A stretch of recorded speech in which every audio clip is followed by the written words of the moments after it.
Welcome to Ultimate Sleep Doctor. Tonight we'll be venturing into a realm of quiet wonder. Caves, ancient, silent spaces sculpted by time and water. These subterranean worlds hold secrets formed by geological forces, echoing with the drip, drip, drip of millennia.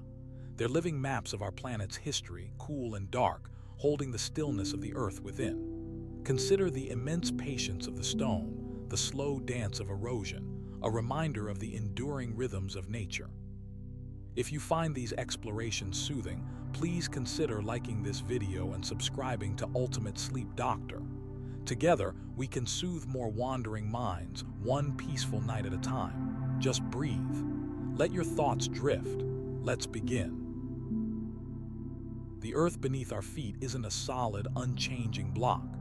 It's a wonderfully complex and dynamic place, shaped by forces both gentle and immense. And sometimes, the most remarkable transformations happen slowly, quietly, over eons. Today, we're going to explore how caves are formed, a process intimately linked to the very rocks beneath us, and a fantastic example of nature's patient artistry. The creation of caves isn't a sudden event. It's a story told in drips, in slow dissolves, and in the subtle shifts of the land itself. At the heart of cave formation lies a type of landscape known as karst topography. The word karst comes from the southeastern European region, where this landscape first became widely recognized. Karst landscapes are characterized by dramatic features, rolling hills, valleys, and depressions often dotted with sinkholes, those intriguing holes that seem to appear out of nowhere.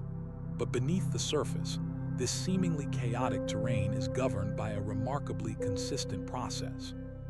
The fundamental driver of karst formation is the relentless action of water, specifically slightly acidic water, interacting with soluble rock, primarily limestone. Limestone, you see, is formed from the remains of ancient marine creatures, tiny shells and skeletons that accumulated on the seafloor millions of years ago. Over time, these shells were compressed and cemented together to form massive beds of rock. Limestone is chemically similar to chalk, and it's remarkably vulnerable to dissolution, a process where a substance is broken down by a chemical reaction. This isn't about the rock dissolving in the traditional sense of melting. It's a much more nuanced process involving chemical reactions. The water that infiltrates the ground isn't always pure. It picks up carbon dioxide from the air, from decaying organic matter, and even directly from the rocks themselves. When carbon dioxide dissolves in water, it forms a weak carbonic acid, H2CO3. This isn't a powerful acid like the ones we use in our kitchens. It's a very gentle one, but over long periods, it's incredibly effective. This acidic water then begins to slowly, steadily, react with the limestone. The chemical reaction can be simplified as follows. Ca-CO3, limestone plus H2CO3, acidic water, right arrow Ca2, calcium ions plus 2H2O water plus CO2, carbon dioxide. Essentially, the calcium in the limestone is gradually being pulled away, leaving behind a porous, weakened structure. The carbon dioxide released during the reaction can then bubble out of solution, contributing to the formation of small caves. The process starts with tiny cracks and fissures in the limestone. Rainwater, slightly acidic from its interaction with atmospheric carbon dioxide, seeps into these cracks. As the water flows, the acidic solution continues to react with the rock, widening the cracks ever so slightly. Over thousands, even millions of years, this repeated action creates a network of small cavities. These cavities gradually coalesce and expand, forming larger and larger passages. The rate of cave formation varies dramatically depending on several factors. The concentration of carbon dioxide in the water is a key element. The more carbon dioxide present, the faster the dissolution will proceed.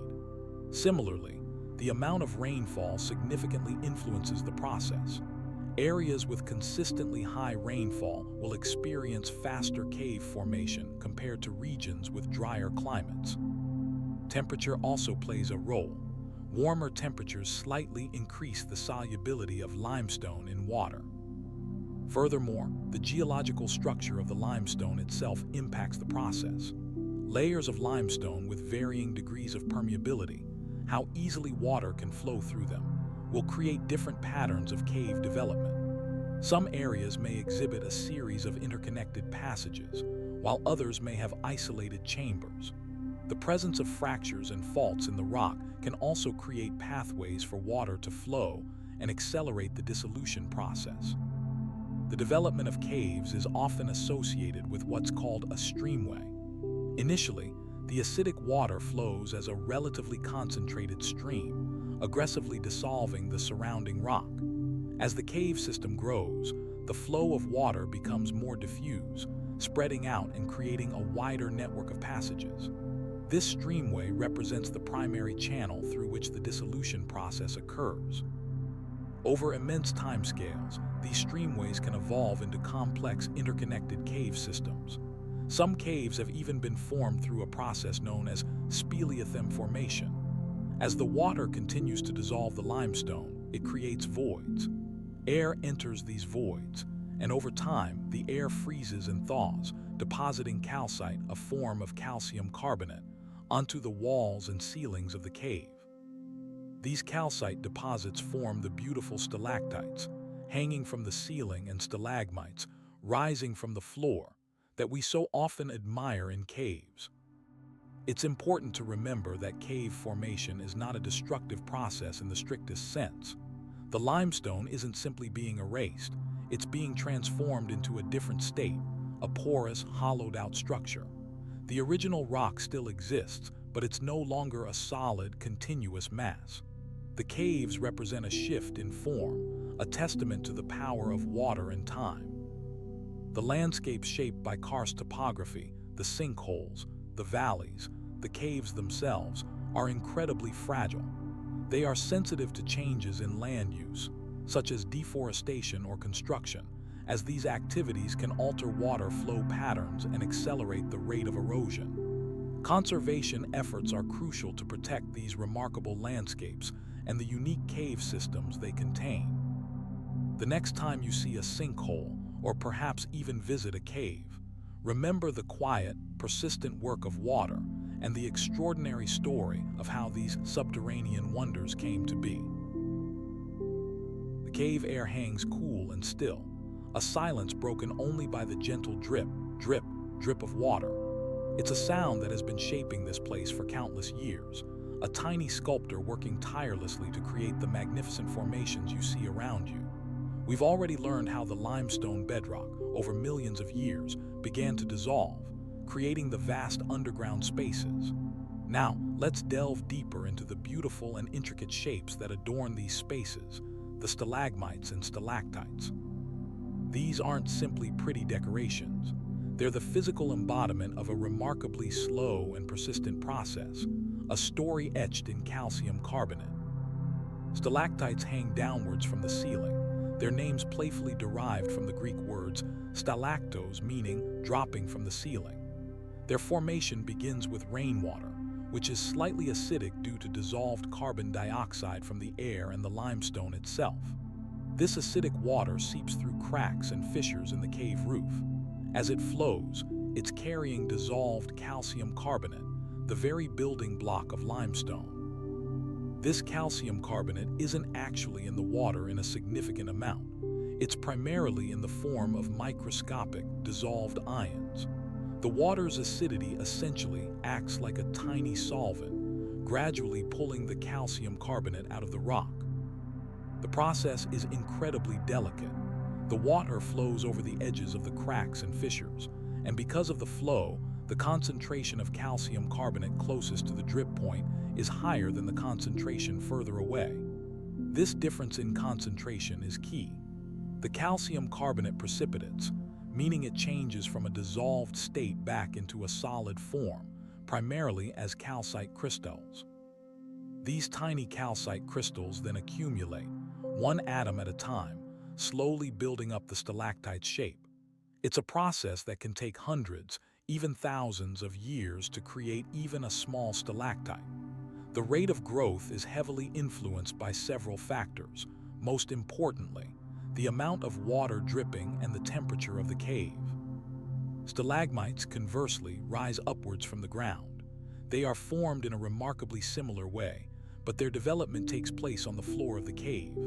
The dripping water, after falling from a stalactite, lands on the floor. The same chemical process, the precipitation of calcium carbonate, occurs as the water hits the surface. The water then spreads out, creating a thin film where the calcium carbonate can deposit. Over time, as droplets continue to fall and collect, a stalagmite grows upwards, reaching towards the source, the stalactite above. The shapes of stalagmites and stalactites are rarely perfectly symmetrical. They are often twisted, folded, and branching, creating the wondrous and complex forms we admire in caves. This irregularity is due to variations in the flow of water, the shape of the fissures, and the subtle differences in the rock structure. Sometimes, if a stalactite and stalagmite grow at roughly the same rate and in a somewhat aligned manner, they will eventually merge to form a column. These pillars are truly spectacular examples of the slow, relentless power of chemical weathering. The composition of stalagmites and stalactites isn't just calcium carbonate. They are surprisingly complex mixtures. Trace elements present in the water, iron, magnesium, manganese, and even uranium, can be incorporated into the crystal structure during precipitation. This is why you sometimes see stalagmites and stalactites displaying a range of colors. Iron, for instance, can impart a reddish or brownish hue, while manganese can create shades of green or purple. The presence of uranium can contribute to a pale yellow or orange color. These subtle variations in color aren't just beautiful. They also provide scientists with valuable clues about the water's chemistry and the cave's geological history. The size of stalagmites and stalactites can vary enormously, from tiny, delicate formations just a few millimeters in size to massive structures that reach several meters in height. The largest stalactite in the world, located in the Shek cave in Slovenia, is over 18 meters long. The growth rates are similarly diverse, influenced by factors such as airflow, humidity, and the quantity of water entering the cave. Colder caves generally have slower growth rates because the water is less soluble at lower temperatures. Furthermore, the presence of other minerals in the cave environment can affect the growth of stalagmites and stalactites. For example, the deposition of aragonite, a different polymorph of calcium carbonate, can occur in certain conditions, leading to distinctive textures and colors. The study of these different minerals provides a detailed record of past environmental conditions within the cave system. Scientists can even analyze the isotopes within the formations to reconstruct past climate conditions, offering a window into Earth's distant past. As the water continues to drip and flow, gradually shaping and sculpting the rock, it's a constant reminder of the patient, powerful forces at work beneath our feet. The next time you imagine a cave, consider these stunning formations, the stalagmites and stalactites, and the extraordinary story they tell. They are a testament to the beauty and complexity hidden within the earth, a silent chronicle of time itself. The cool, dark air of a cave holds countless secrets, whispered over millennia.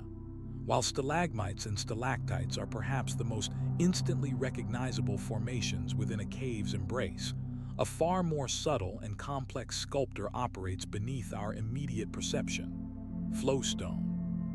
It's a testament to the persistent, patient power of water saturated with dissolved minerals, primarily calcium carbonate, but also frequently incorporating elements like iron, magnesium, and silica, the very building blocks of limestone itself. This isn't a sudden, dramatic creation. It's a slow, deliberate process of deposition, layer upon layer, sculpted by the intricate movements of water. The story of flowstone begins not with a single, forceful drip, but with the constant, gentle seepage of groundwater. This water, having already spent countless years dissolving limestone as it percolates through the rock, carries a significant concentration of dissolved minerals. As the water flows across cave surfaces, along cracks, fissures, and even smooth, seemingly featureless walls, it encounters areas of slightly different resistance. perhaps a tiny imperfection in the rock, a minuscule irregularity in the flow path, or a slight change in the mineral composition in that particular location. These small differences create areas where the water flow slows or even momentarily stops. It's within these stagnant zones that the magic happens. The water, still brimming with dissolved calcium carbonate, gradually loses its capacity to hold as much of the mineral. The concentration of calcium carbonate in the immediate vicinity begins to increase. This isn't a chemical reaction creating new calcium carbonate. The water is already carrying it. Instead, it's a process of precipitation, where the water becomes supersaturated, meaning it contains more dissolved calcium carbonate than it can stably hold in solution. The increased concentration causes the calcium carbonate to begin crystallizing out of the water. These crystals aren't enormous, jagged structures like those found in some cave formations. They're incredibly fine, almost microscopic in size, often appearing as a delicate, milky white or pastel-colored coating. The beauty of flowstone lies precisely in this fine texture, the almost ethereal shimmer that results from the diffraction of light through these microscopic crystals. The shape of the flowstone is entirely dictated by the flow patterns of the water. If the water flows in a relatively uniform sheet, the resulting flowstone will be a smooth, undulating surface, a ribbon of mineral deposition. Conversely, if the water encounters complex irregularities, like a small pocket or a branching fissure, the flowstone will develop intricate patterns, resembling swirling currents or delicate draperies. Sometimes these patterns can even mimic the shapes of ferns, leaves, or even animal forms, created by the random and beautiful movements of the water. The color of flowstone is equally fascinating and variable, and again, it's a consequence of the specific minerals present in the water. The most common flowstone is white, owing to the dominance of calcium carbonate. However, if iron is present in the water, it can oxidize, creating reddish-brown hues. Magnesium can contribute to greens and yellows, while silica can lead to translucent, almost glass-like flowstone. The interplay of these different minerals creates a stunning range of colors: pale pinks, blues, oranges, and even purples, transforming a cave wall into a living canvas. Flowstone's formation isn't a static process. It's constantly being modified by changes in the water flow. Seasonal variations in rainfall, fluctuations in groundwater levels, and even minor shifts in the cave's structure can all impact the patterns of deposition. During periods of heavy rainfall, the water flow can increase dramatically, leading to rapid growth of flowstone. Conversely, during dry periods, the flow slows and the deposition rate decreases, allowing existing flowstone to be exposed or altered. Furthermore, the presence of microorganisms, bacteria, and archaea play a significant role. These tiny organisms feed on the dissolved minerals in the water, consuming calcium carbonate and releasing it back into the solution. This process, known as bioprecipitation, can accelerate the formation of flowstone, particularly in areas where the water flow is slow and stagnant. Certain types of bacteria even create distinct patterns in the flowstone, resembling filaments or branching structures, a visible record of their activity. Flowstone formations are found in caves all over the world, particularly in areas with karst topography, landscapes dominated by soluble rocks like limestone. The Blue Caves of southern England, the Lechuguilla cave system in New Mexico, and the caves of Slovenia are renowned for their spectacular examples of flowstone. Studying these formations provides valuable insights into the geological history of these regions, revealing information about past climate conditions, groundwater flow patterns, and the processes that have shaped these magnificent cave systems. The beauty of flowstone lies not just in its appearance, but in its patience. It's a slow, deliberate sculptor, working over millennia to transform the cave walls. It's a reminder that even the smallest forces, when applied persistently over vast timescales, can create something truly extraordinary. As the water continues its journey, slowly accumulating these minute crystals, the story of flowstone continues, adding another layer to the silent, captivating narrative of the cave. The future flowstone formations will be a testament to the ongoing dialogue between water, rock, and time. The deeper you go into a cave, into the cool, quiet heart of the earth, the more surprises it often holds. Most caves reveal themselves through the slow, deliberate work of water, showcasing the elegant forms of stalagmites and stalactites and the layered beauty of flowstone. But amongst these familiar shapes, there exists a truly peculiar phenomenon, one that has captivated and puzzled cave explorers and mineralogists for decades: halictites. These are not simply crystals hanging from the ceiling. They seem to defy gravity, growing upwards from the cave floor, like miniature, glittering trees reaching for the sky. Halictites, derived from the Greek words halipto, meaning to hang, and titos, meaning reward, represent an incredibly rare and unusual form of speleothem, a mineral formation that develops within a cave. Unlike stalactites and stalagmites, which grow downwards and upwards respectively, halictites grow predominantly upwards, but with an incredibly convoluted and branching pattern. Their growth isn't a simple process of mineral deposition. It's a complex dance of water, temperature, and the underlying geology. The majority of halictites are formed from barite, a barium sulfate mineral, though other minerals such as calcite and dolomite can also be present, contributing to their varied colors, ranging from clear and white to yellowish or brownish hues. The formation of a halictite begins with a small seed crystal, often a tiny calcite or barite particle, settling onto the cave floor. This seed crystal is usually located in an area with slightly warmer temperatures and a higher level of humidity.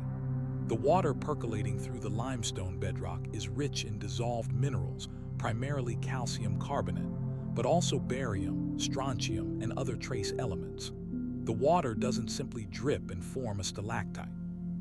Instead, it's drawn to this seed crystal, creating a tiny, concentrated flow.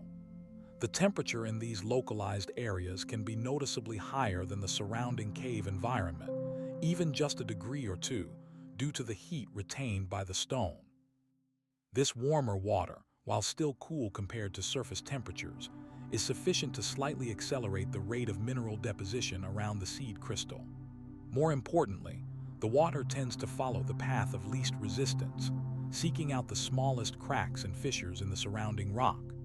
The concentrated flow, coupled with the slightly elevated temperature, encourages the barium sulfate, or other mineral, to precipitate out of solution and build up around the seed crystal. What makes the process so remarkable is the way the water interacts with these existing fractures. The water, driven by capillary forces, essentially the tendency of liquids to flow along the surface of a solid, will be drawn into these minute openings. As the mineral starts to build up, it doesn't simply flow upwards in a smooth, predictable manner. Instead, it's affected by the geometry of the surrounding rock, creating a complex network of channels and fissures. The water, following these pathways, continually deposits more mineral, layering it around the central growing crystal. The result is a twisting, branching, almost tree-like structure, a halictite. It's a process of repeated, localized crystallization, amplified by the intricate network of weaknesses within the limestone. The appearance of a halictite is profoundly influenced by the orientation of the underlying rock layers. Limestone is rarely perfectly homogeneous. It's typically folded, faulted, and riddled with fractures. The growth of the halictite is intimately tied to the existing structure of the rock. A researcher might painstakingly map the orientation of the surrounding rock to understand the geological forces that shape the formation. The complexity of these geological structures, combined with the physical properties of the water and the mineral, allows for the formation of the spectacular twisting shapes we observe. The process isn't static. Tiny, persistent drips of water continue to deposit mineral, albeit at an extremely slow rate. It's estimated that a halictite might take thousands, or even tens of thousands, of years to fully develop, constantly adding to its intricate, spiraling form. The growth rate varies considerably depending on local conditions, the amount of water, the temperature, and the availability of minerals. Some halictites remain remarkably small, barely a few centimeters in height, while others have grown to impressive lengths, reaching over a meter in some instances. Interestingly, the color of a halictite is often related to the presence of impurities within the mineral. For example, a halictite containing traces of strontium will typically have a pinkish hue, while one containing iron may appear yellowish. The precise composition of the mineral and the degree of weathering also play a role in determining the final color. Analyzing the color and composition of a halictite can provide valuable clues about the geological history of the cave. The study of halictites is still ongoing, and scientists are continually refining their understanding of their formation. The combination of geological processes, the flow of water, the weakness of limestone, and the intricacies of mineral deposition creates a truly remarkable and enigmatic display within the darkness of a cave. These climbing crystals represent a beautiful and somewhat baffling demonstration of nature's creative power, silently growing over immense spans of time. They serve as a stunning reminder of the patience and artistry of the earth itself. The dark within a cave isn't just an absence of light. It's a world of incredible chemical reactions, a silent workshop where minerals patiently build and reshape themselves over eons. And within this quiet transformation, a truly astonishing secret resides: cave pearls. These aren't the smooth, round spheres we might associate with an ocean's depths. Instead, they are tiny, intricate gemstones, often no larger than a grain of sand, formed through a process deeply tied to the dissolution of calcite and the incredibly slow movement of water. The story of their creation begins with the dissolution of limestone, a sedimentary rock composed primarily of calcium carbonate. This limestone is common in many cave systems around the world, formed from the remains of ancient marine organisms that long ago lived in shallow seas. As groundwater seeps through cracks and fissures in the rock, it carries dissolved calcium carbonate. This water is typically quite acidic, a consequence of its interaction with the surrounding rock and organic matter. This acidic water is surprisingly powerful. It acts like a chemical sculptor, slowly dissolving the calcium carbonate in the limestone. However, the process isn't uniform. The water doesn't simply erode the rock evenly. Instead, it tends to flow in narrow channels, often around small irregularities or imperfections within the stone. These channels become zones of concentrated dissolution. The water, laden with dissolved calcium carbonate, then encounters a second, crucial element: a shell fragment, a tiny piece of fossilized coral, or perhaps even a fragment of another mineral-rich deposit. This second material acts as a nucleus, a tiny seed around which the process of pearl formation begins. The dissolved calcium carbonate, now without a solid surface to bind to, precipitates. That is, it changes back into a solid form. But it doesn't just settle randomly. Because of the flow patterns of the water and the inherent stickiness of the dissolved calcium carbonate, it gathers around the nucleus, building up layer upon layer. This layering process is what creates the characteristic conchoidal fracture, a curved or rippled surface that's often seen in gemstones. The water's movement further shapes the pearls, smoothing their surfaces and creating delicate patterns. It's a remarkably precise and beautiful process, happening on a scale far too small for the human eye to easily perceive. The resulting cave pearls aren't just visually interesting. They offer a valuable window into the chemistry of cave systems. Their composition, primarily calcium carbonate with trace amounts of other minerals like iron, manganese, and strontium, varies depending on the specific geology of the cave. Iron, for example, can impart a pink or red hue, while manganese creates a lilac or purple color. Strontium contributes to a distinctive, often vibrant, color. The presence and concentration of these trace elements are, in turn, indicative of the water's chemical history, its pH level, the types of minerals it's interacted with, and the overall age of the cave system. Scientists study these pearls to gain a deeper understanding of the geological processes that have shaped these subterranean environments. The formation of cave pearls is intimately linked to a phenomenon called flow banding. This refers to the layered appearance that develops in certain cave formations, such as flowstone and drapery caves. It's a visual consequence of the same slow, repetitive flow processes that create the pearls. As the water flows repeatedly over a surface, it deposits layers of calcite, building up a banded structure. The pearls, in a way, are an extreme manifestation of this flow banding, miniature versions of the intricate patterns sculpted by the water's persistent movement. The regularity and the orientation of the layers within the pearls often mirror the flow patterns within the surrounding cave formations. The discovery of cave pearls is often accidental. They're rarely found in large numbers and they're incredibly delicate.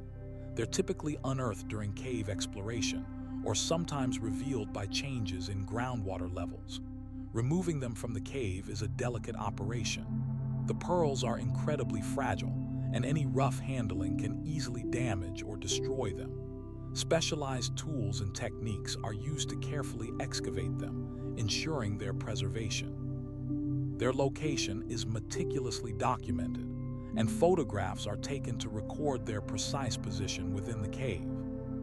The beauty of cave pearls lies not just in their color and shape, but also in the story they tell. They are a testament to the immense power of slow, persistent processes, the patient sculpting of water, the gradual accumulation of minerals, and the exquisite beauty that can emerge from even the most unassuming corners of the earth. They represent a hidden microcosm of geological time, a quiet and captivating reminder of the ongoing transformation that shapes our planet. The presence of these tiny gems in a cave reinforces the idea that even in the darkest, most silent spaces, there is a hidden world of incredible complexity and artistry. Researchers continue to investigate cave pearls, employing techniques like X-ray tomography and microscopic analysis to understand their formation and composition in greater detail. These studies reveal even more about the intricate chemical and physical processes that occur within cave systems, furthering our knowledge of these fascinating subterranean environments. And while finding a cave pearl is a rare and fortunate event, the very possibility of their existence adds another layer of wonder to the exploration of the Earth's hidden caves. Deep within the labyrinthine darkness of many cave systems, a remarkable story unfolds, one centered around a creature exquisitely adapted to a world without sunlight. These are the cavefish, specifically those found in some of the world's most profound subterranean environments. They aren't simply dark-colored fish. They represent a profound evolutionary journey, a fascinating demonstration of how life can thrive even when the fundamental cues that guide so many species, light, are entirely absent. The story begins, not with a flash of brilliance, but with a gradual dimming, a fading of the familiar. The most well-studied cavefish belongs to the genus Astyanax, and particularly Astyanax mexicanus, found primarily in the submerged cave systems of the Guadiana River Basin in Mexico. Scientists have been captivated by this species for decades, observing changes happening over generations within the cave environment. Initially, when introduced to the dark cave waters, these fish displayed typical behaviors of surface-dwelling relatives. They swam actively, hunted small invertebrates, and generally behaved as you'd expect a fish to behave in a relatively well-lit environment. However, as time passed, something remarkable occurred. Their eyes began to shrink. This reduction in eye size isn't accidental. It's a direct consequence of the evolutionary pressures exerted by the perpetual darkness. Without light, the visual system becomes essentially useless. The neurons responsible for processing sight degrade and are gradually lost. It's a process of natural selection at work, Individuals with smaller eyes, and therefore less energy expenditure maintaining a fully functional visual system, were better suited to survival in the cave. It's a dramatic example of how the environment shapes an organism's physiology, leading to incredibly specialized adaptations. But the shrinking eyes are just the beginning. The cavefish have undergone a suite of other astounding changes. Their lateral line system, a network of sensory pores running along their sides, has dramatically expanded. The lateral line allows fish to detect subtle vibrations in the water, essentially feeling their surroundings. In a lightless environment, this becomes the primary sense for detecting movement, navigating obstacles, and locating prey. The fish's skin has also become exceptionally sensitive, allowing it to detect minute changes in water pressure, providing an additional layer of spatial awareness. The cavefish's metabolism has adapted too. Because there's no sunlight to convert into energy through photosynthesis, they've developed a more efficient metabolic rate. They require significantly less food than their surface-dwelling cousins, and they can survive for extended periods between meals. This conservation of energy is critical in an environment where food resources are often scarce and unpredictable. Interestingly, the cavefish retain the ability to taste, utilizing chemoreceptors, specialized sensory cells, to locate food sources based on chemical gradients in the water. Their behavior is equally remarkable. The cavefish are essentially blind hunters, relying entirely on their sense of touch and smell. They often swim slowly and deliberately, probing the environment with their mouths, detecting the slightest movements of prey. They have even been observed exhibiting a wait-and-strike strategy, patiently lying in ambush until a potential meal comes within range. Some researchers believe that cavefish possess a form of echolocation, emitting faint clicks and interpreting the returning echoes to map their surroundings, though this remains an area of ongoing study. The genetic changes underpinning these adaptations are equally compelling. Studies have identified specific genes that are down-regulated, turned off, in cavefish compared to their surface relatives. These genes are involved in eye development, pigmentation, and other processes related to vision. By examining the genomes of cavefish, scientists can trace the precise evolutionary steps that led to their unique adaptations. It's a molecular record of a truly extraordinary transformation. Furthermore, the cavefish display a remarkable degree of social behavior, even in the absence of light. They have been observed forming small groups and engaging in coordinated movements, suggesting that social interactions play a crucial role in their survival. While the exact reasons for this social behavior are still being investigated, it's hypothesized that it could be related to improved hunting efficiency or predator avoidance. The population of cavefish within each cave system is often isolated and genetically distinct, representing a series of evolutionary experiments unfolding independently. This isolation allows for the accumulation of further genetic differences, driving the species down increasingly specialized paths. Some cavefish populations have evolved to become almost entirely dependent on a single prey item, demonstrating a phenomenal level of adaptation to a very specific niche. The study of cavefish offers a valuable window into the power of natural selection and the incredible plasticity of life. They represent a compelling example of how organisms can evolve to thrive in even the most challenging environments. Their existence underscores the diversity of life on Earth and the potential for adaptation that exists within the natural world. Their story is one of darkness, not of defeat, but of profound and beautiful transformation.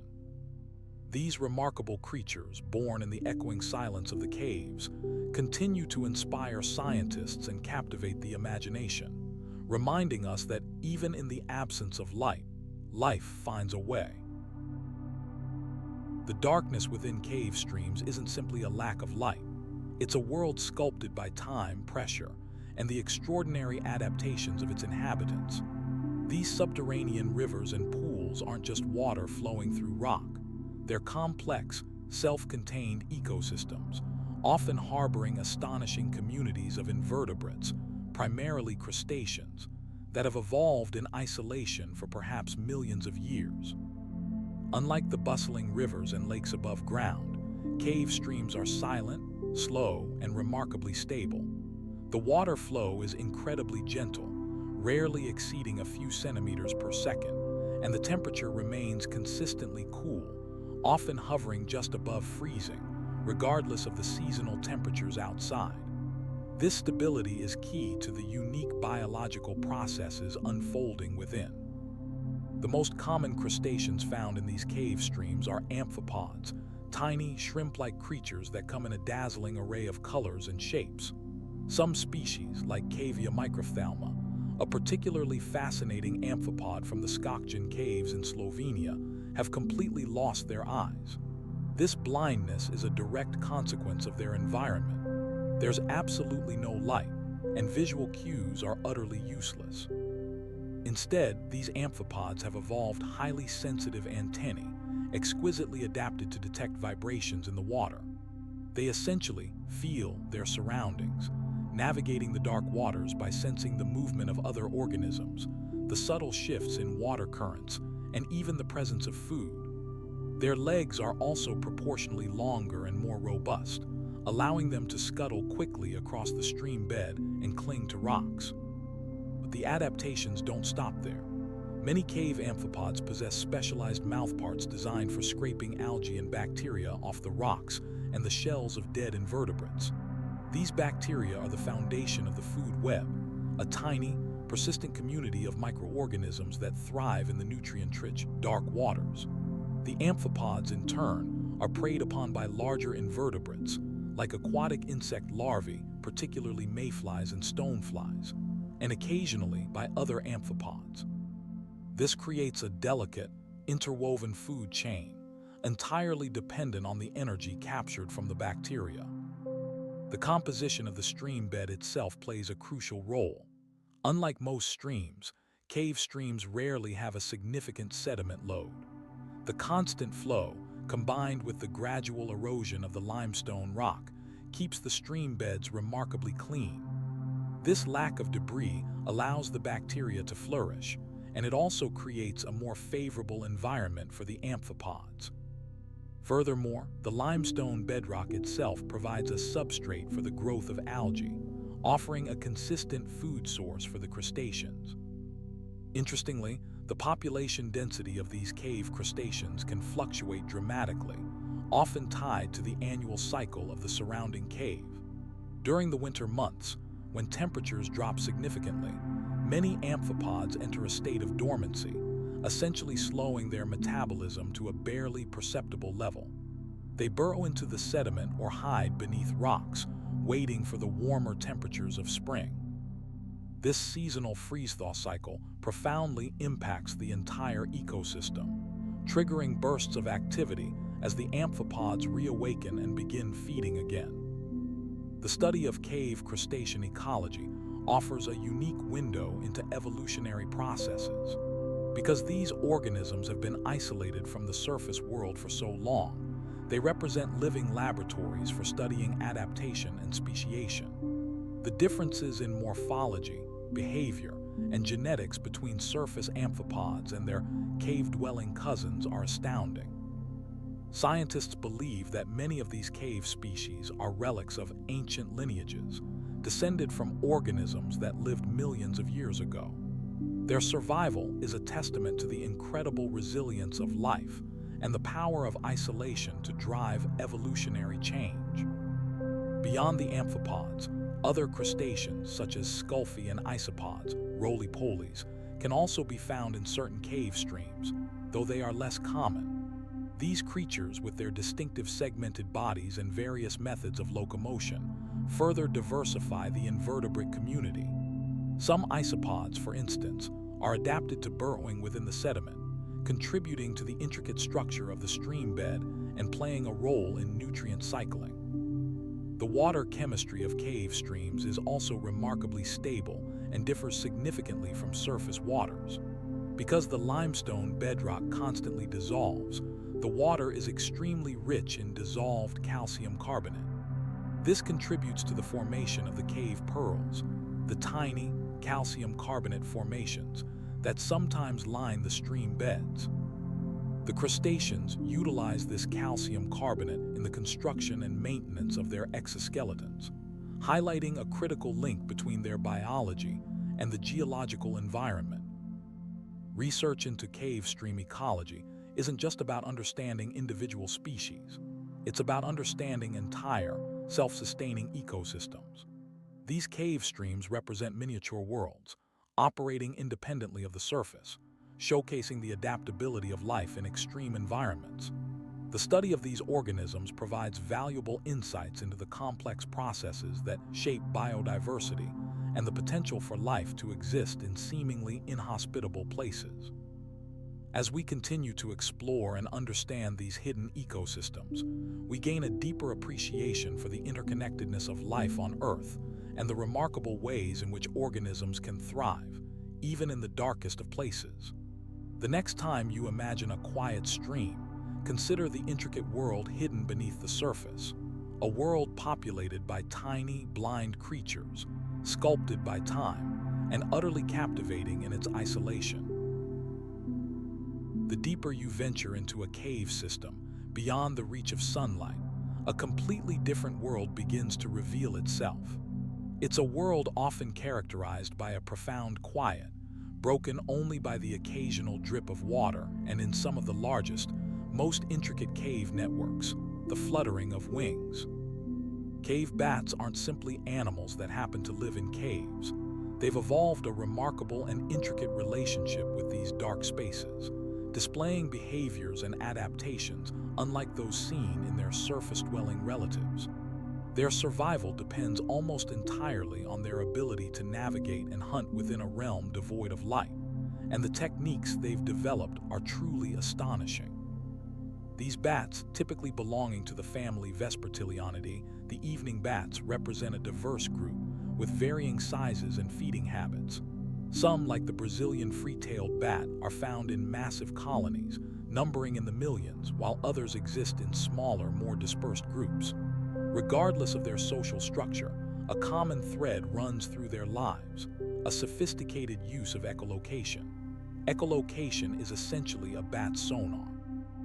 They emit high-pitched sounds, often ultrasonic, meaning they are above the range of human hearing, and listen for the echoes that bounce back from objects in their surroundings. It's how they see in the darkness, creating a sonic map of their environment. The process begins with a series of short, sharp chirps, clicks, or pulses. These aren't random noises, they're carefully controlled, with the bat adjusting the frequency and timing of the calls based on the returning echoes. The bat doesn't just hear the echoes, it interprets incredibly subtle differences in the sound waves, changes in time, intensity, and direction. This allows them to determine the distance, size, shape, and even texture of objects within their immediate vicinity. A bat flying through a narrow cave passage, for example, can accurately avoid collisions with the walls by precisely analyzing the reflected sounds. The precision of this system is remarkable. Researchers have demonstrated that bats can differentiate between two objects that are only a few centimeters apart, using only their echolocation. It's a feat of sensory processing that's still being fully understood. Furthermore, bats can learn and adapt their echolocation calls to suit different environments. In a large, open cave, they might use longer, more powerful calls to gather information over a wider area. In a smaller, more cluttered space, they'll employ shorter, more rapid calls to maximize their resolution. Beyond navigation, echolocation plays a crucial role in hunting. Many cave bats are insectivores, and they use their echolocation to pinpoint the location of moths, beetles, and other flying insects. The bats create a sonic net, essentially trapping their prey in a cloud of sound. Once the prey comes within range, the bat rapidly closes in for the capture. This hunting strategy is particularly impressive given the challenges of operating in a dark, three-dimensional space. However, the lives of cave bats are increasingly threatened, and their unique adaptations are now subjects of intense conservation concern. Cave ecosystems are remarkably fragile and vulnerable to disturbance. The primary threat to cave bats comes from habitat loss and disturbance. Human activities, such as cave exploration, tourism, and development, can directly damage bat roosts, the places where they sleep and raise their young. Even seemingly minor actions, like a footstep or a flashlight beam, can disrupt a bat's delicate sensory environment, causing them to abandon their roosts. Furthermore, the introduction of non-native species, animals, plants, or even microbes, into a cave ecosystem can have devastating consequences. These introduced species can compete with native bats for resources, prey on their young, or transmit diseases. The spread of fungal pathogens, for instance, is a significant concern, as bats are often highly susceptible to infections. Conservation efforts for cave bats focus on several key areas. Strict regulations are in place to protect cave environments, limiting access and prohibiting activities that could damage bat roosts. Cave exploration is often carefully monitored, and researchers work to minimize their impact. Another crucial aspect is the creation of protected cave reserves, where bat populations can thrive undisturbed. Scientists are also employing innovative techniques to study and monitor bat populations. Acoustic monitoring, using sophisticated microphones to record bat calls, is a particularly valuable tool, allowing researchers to track bat movements, assess population sizes, and identify areas of concern. The data collected can then be used to inform conservation strategies and ensure that these amazing creatures continue to navigate the darkness of our caves. Understanding the intricate relationship between cave bats and their environment is a vital step in safeguarding these unique ecosystems. These bats are not simply inhabitants of caves. They are a key part of the cave's complex web of life, and their survival hinges on our ability to protect their dark world. Continued research, coupled with dedicated conservation efforts, holds the key to ensuring that future generations can continue to marvel at the silent, sonic dances of these extraordinary creatures. Deep within the cool, shadowed realms of limestone caves, a truly remarkable group of animals thrives, the cave salamanders. These aren't your typical, brightly colored frogs or newts you might find hopping along a sunny stream. Instead, they represent some of the most extreme adaptations ever seen in the animal kingdom, sculpted by millennia spent in perpetual darkness and profoundly altered environments. The salamanders inhabiting these subterranean worlds are, for the most part, entirely white, a startling contrast to their surface-dwelling relatives. This ghostly pallor isn't simply a matter of preference, it's a critical survival mechanism. The lack of pigmentation, or melanin, means these salamanders essentially lack any reflection of light, making them virtually invisible against the dark, damp cave walls. They blend seamlessly into their surroundings, a silent advantage when navigating a complex, three-dimensional maze. The evolution of this leucism, the white coloration, is driven by the selective pressure of a lightless world. Sunlight never penetrates these caves, and therefore, there's no need for pigmentation to protect against ultraviolet radiation or to provide camouflage. The white skin offers no benefit and, in fact, would be a detriment if exposed to any stray light. The effect is further intensified by the lack of external light sources within the cave. Candles, flashlights, or even the bioluminescence of some cave invertebrates are quickly absorbed and don't create any noticeable light patterns. Beyond their ghostly appearance, cave salamanders possess a suite of other fascinating physiological adaptations. Their eyes, for example, are dramatically reduced in size and often covered by skin, a process known as involution. In some species, the eyes are completely absent, having disappeared entirely during evolution. Without functional eyes, these salamanders rely on other senses to perceive their surroundings. They've developed incredibly sensitive sensory organs, known as lateral line canals, running along their bodies. These canals are similar to those found in fish, allowing the salamanders to detect vibrations in the water, essentially feeling their way through the darkness. They can sense the movement of prey, the presence of predators, and even the subtle shifts in water currents. The water itself is a key element of their adaptation. Cave streams, often originating from groundwater sources, are typically cold, highly oxygenated, and exceptionally clear. The water is incredibly pure, free from sediment and organic matter, a stark contrast to the nutrient-rich rivers and streams above ground. The constant, cool temperature provides a stable environment, crucial for maintaining their delicate physiological balance. Moreover, the high oxygen content is vital for their respiration, particularly important considering their reduced lungs, a reduction linked to their aquatic lifestyle and the abundance of oxygen in the water. Genetic studies have begun to unravel some of the secrets behind these remarkable adaptations. Researchers have identified specific genes involved in pigmentation suppression, the mechanism responsible for the lack of melanin. Interestingly, the genes responsible for this leucism are often linked to genes that control bone development, leading to a reduction in bone density. This is likely an adaptation to conserve energy in an environment where movement is often slow and deliberate. The reduced bone density also makes them more buoyant in the water. Several cave salamander species exhibit remarkable longevity, some living for over 50 years, far longer than their surface-dwelling counterparts. Again, this is likely linked to the slower metabolic rates common in cold, nutrient-poor environments.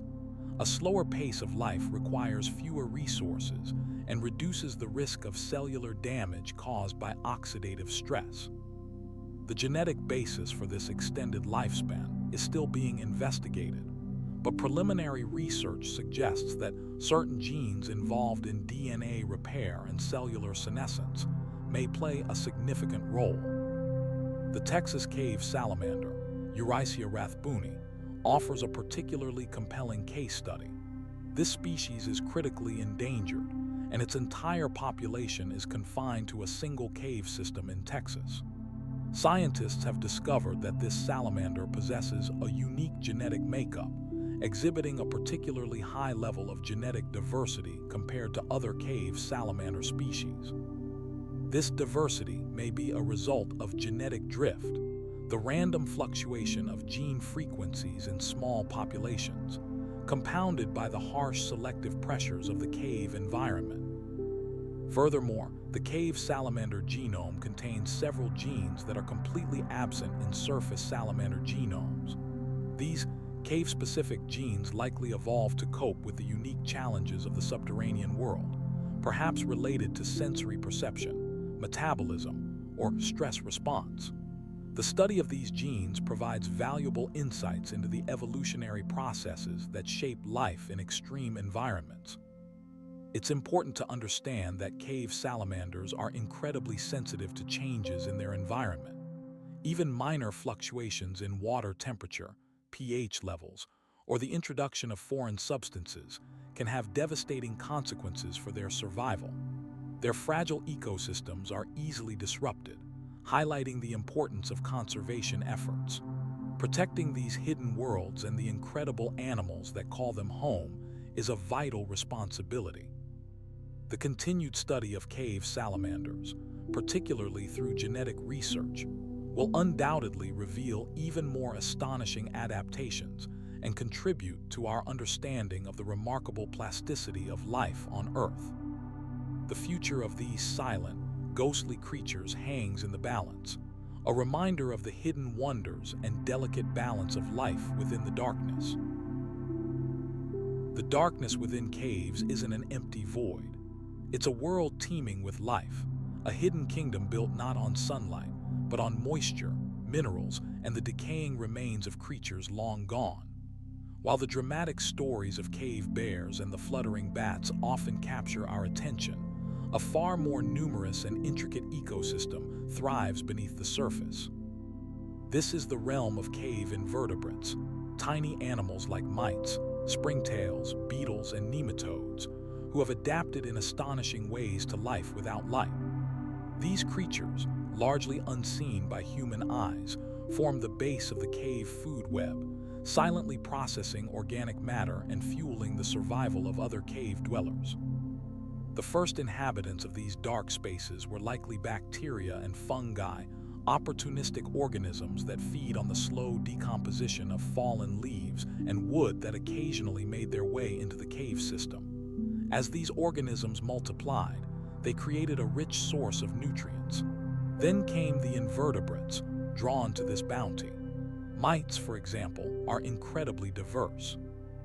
There are giant tumble mites, some as big as a thumbnail, and tiny, almost microscopic mites, each specializing in different food sources.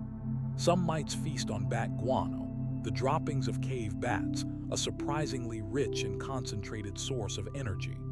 Others consume the remains of dead insects, fungi, or even the shed skin of the cave salamanders. Their bodies are incredibly efficient at extracting nutrients, and some have evolved specialized mouthparts to break down even the toughest organic material. They play a critical role in recycling nutrients back into the cave environment, ensuring that nothing is truly wasted.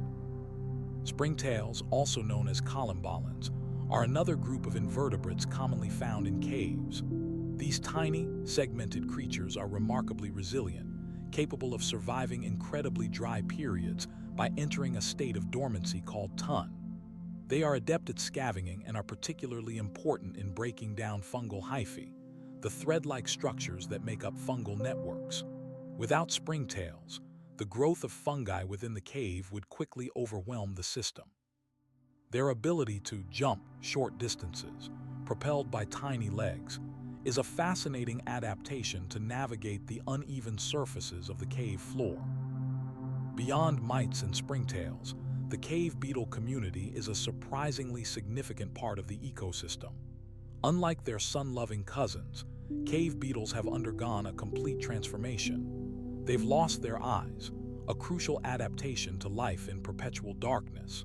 Instead of relying on vision, they've developed incredibly sensitive antennae that detect air currents, vibrations, and even chemical cues. Some cave beetles feed on bat guano, while others specialize in consuming fungi or decaying wood. The species found in a cave are often genetically distinct from their surface relatives, showing the powerful influence of isolation and adaptation. Nematodes, or roundworms, are another incredibly abundant group of invertebrates in caves. These microscopic worms are found in nearly every cave ecosystem, inhabiting the soil, the water, and even the gut of other invertebrates. They feed on bacteria, fungi, and decaying organic matter, playing a key role in breaking down complex organic molecules. Their numbers can be astonishing, with some caves containing billions of nematodes per square meter. Their sheer abundance reflects their fundamental role as decomposers, constantly working to transform organic material into simpler compounds that can be utilized by other organisms. The incredible darkness of caves has also led to unique evolutionary pressures, resulting in bizarre and specialized adaptations. For example, some mites have developed reflective scales on their bodies, which aren't used for camouflage, but instead reflect any faint light that might penetrate the cave. It's a subtle trick, but it could give them a slight advantage in locating their next meal. Similarly, some mites have evolved to be extremely slow-moving, conserving energy in the resource-poor environment. Their metabolism is incredibly slow, allowing them to survive for extended periods without feeding. The study of cave invertebrates is not just an academic exercise. It's vitally important for understanding the health and stability of these unique ecosystems. Caves are incredibly sensitive environments, vulnerable to disturbances like pollution and human activity. The invertebrates within the cave provide a crucial indicator of environmental health. Changes in their populations, a decline in diversity, a shift in species composition, can signal a problem within the cave system, potentially indicating pollution, changes in water flow, or other threats. Furthermore, the genetic diversity of cave invertebrates is remarkably high, reflecting their long periods of isolation and adaptation. These genetic differences hold clues about the evolution of life on Earth, providing insights into how species can adapt to extreme environments. Scientists are studying the DNA of cave mites, for example, to understand the mechanisms behind their unique adaptations, which could potentially have applications in fields like medicine and biotechnology. The world of cave invertebrates is a testament to the resilience and adaptability of life. It's a hidden world of tiny creatures, quietly performing essential functions, shaping the ecology of the caves. These creatures demonstrate that biodiversity extends far beyond the familiar world of sunlight and open spaces, thriving in the dark, a reminder that life finds a way, even in the most unexpected places.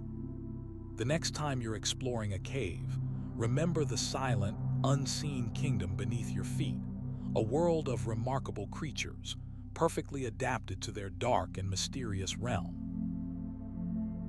The darkness within a cave isn't just the absence of light. It's a world governed by very different rules. One of the most crucial and surprisingly dangerous aspects of this world is the way air moves, how it circulates, and what it carries with it. Caves, unlike most other natural spaces, don't readily exchange air with the outside world. Complex geology, the tightly packed rock formations, narrow passages, and sheer drops acts as a kind of natural barrier, dramatically slowing down the movement of air. This creates a peculiar stability where air masses can linger for hours, days, or even weeks without significant mixing. This stagnant air isn't necessarily unpleasant. It's simply a consequence of the cave's design. However, this stability also concentrates certain gases, and one of the most significant concerns is radon. Radon is a naturally occurring radioactive gas produced by the breakdown of uranium and thorium in rocks and soil. It's constantly being formed, but because of the cave environment's limitations on airflow, radon gas builds up to levels that can be a serious health hazard if people spend extended periods within the cave. It's not a heavy gas, so it rises. However, the narrow passages and closed chambers of a cave dramatically reduce the rate at which it escapes. The amount of radon present depends heavily on the geological composition of the surrounding area. A cave located above a uranium-rich rock formation will naturally have a higher radon concentration than one situated on relatively benign bedrock. Scientists use sophisticated meters, known as Geiger counters and alpha detectors, to measure the concentration of radon. These instruments respond to the ionization caused by radioactive particles, providing a quantifiable reading of the gas's presence. The higher the reading, the greater the potential risk. The danger of radon stems from the fact that it's a product of radioactive decay. As the uranium and thorium atoms break down, they emit tiny particles called alpha particles. These alpha particles are relatively harmless when they interact with air molecules, but when inhaled, they can damage the cells lining the lungs. This damage isn't immediate. It's a slow, cumulative process. Over many years, repeated exposure to low levels of radon can significantly increase the risk of lung cancer. It's important to understand that radon is not the only contributor to cave air quality. Other gases, such as carbon dioxide, can also accumulate, especially in poorly ventilated spaces. However, radon's unique properties, its low density, its constant production, and its ability to concentrate within cave systems make it a primary concern. Monitoring cave air circulation and radon levels is a critical part of cave exploration and management. Before any significant cave investigation or research takes place, a thorough assessment is conducted.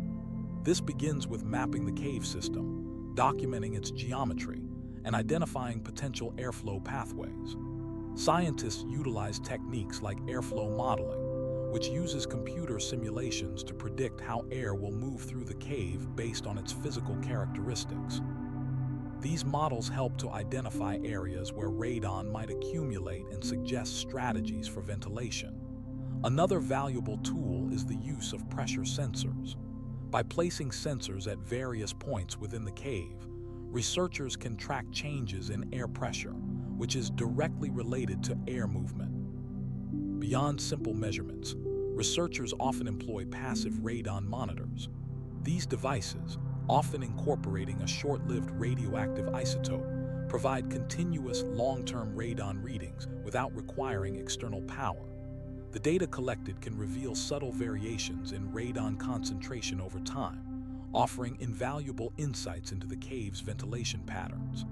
This data is then used to refine airflow models and improve our understanding of the cave's overall air dynamics. Furthermore, scientists are increasingly using sophisticated techniques like tracer gas experiments. A harmless, detectable gas is introduced into the cave, and its movement is tracked using instruments similar to those used for airflow measurements. This allows researchers to visualize and quantify air currents with a level of precision previously unavailable. The results of these studies are used to develop cave ventilation strategies, which might involve introducing controlled airflow using fans or strategically placed openings. However, any intervention must be carefully considered, as altering the cave's natural ventilation can have unintended consequences for the delicate ecosystems within. Cave exploration itself plays a crucial role in monitoring. Experienced cave explorers are trained to recognize signs of poor air quality, such as a musty odor, a feeling of stuffiness, or a noticeable buildup of moisture. They also utilize personal air monitoring devices to track their own exposure levels. Regular measurements contribute to a broader dataset and help to identify potential hazards.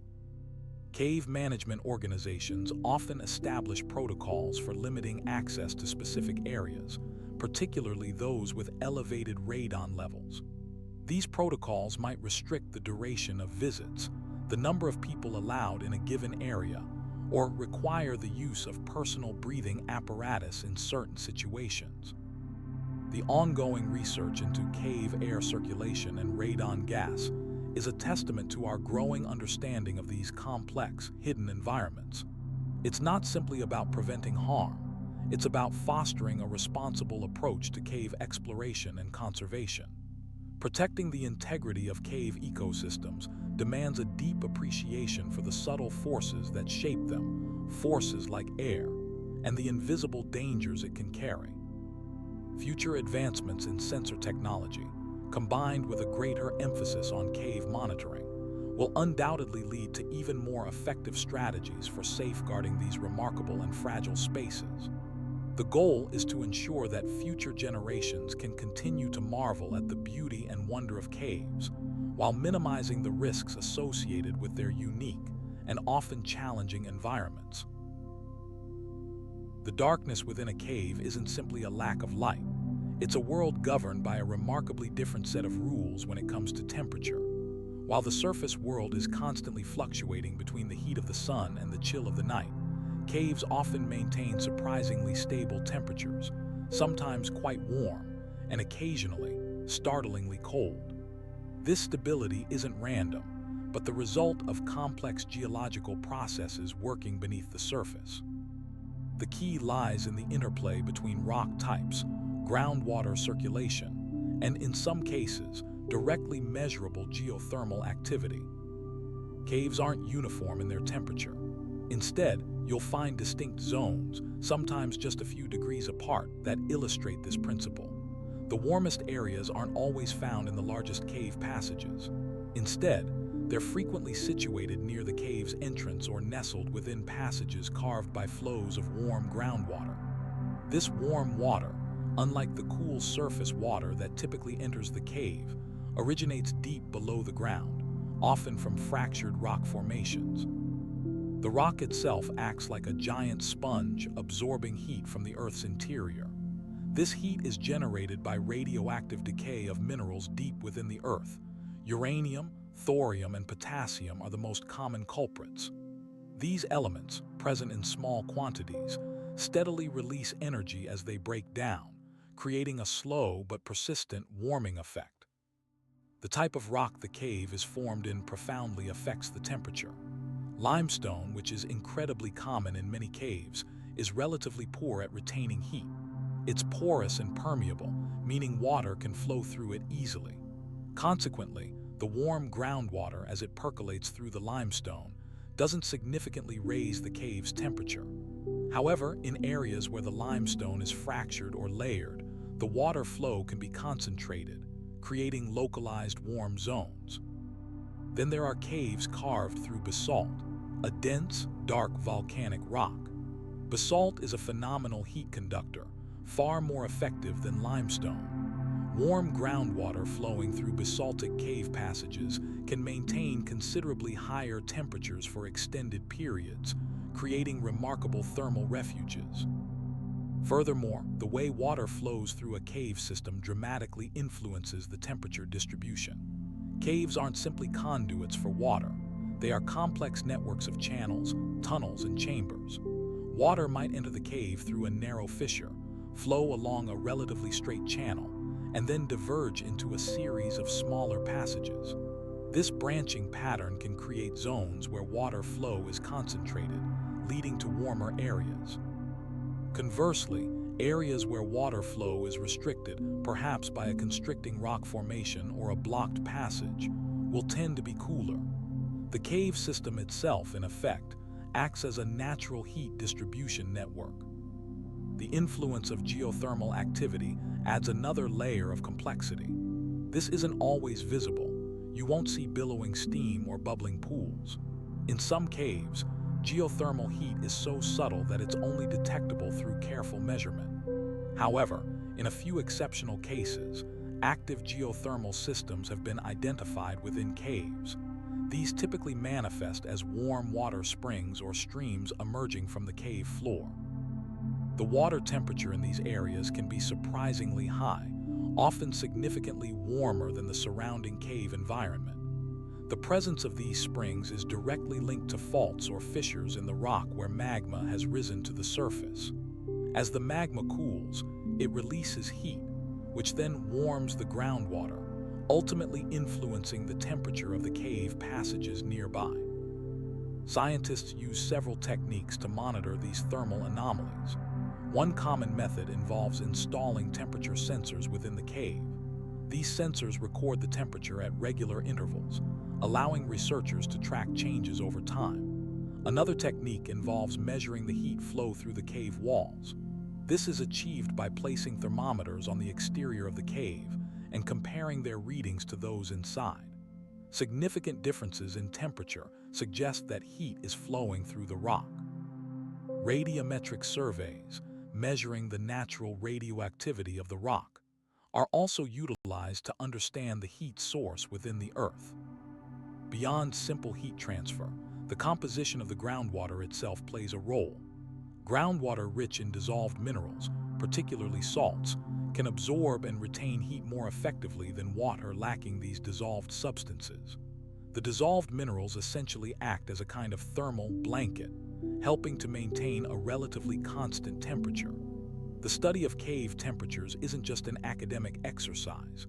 It provides valuable insights into the Earth's internal processes. Understanding how heat flows through cave systems can help scientists better understand the formation of caves, the movement of groundwater, and crucially, the underlying geological processes shaping our planet.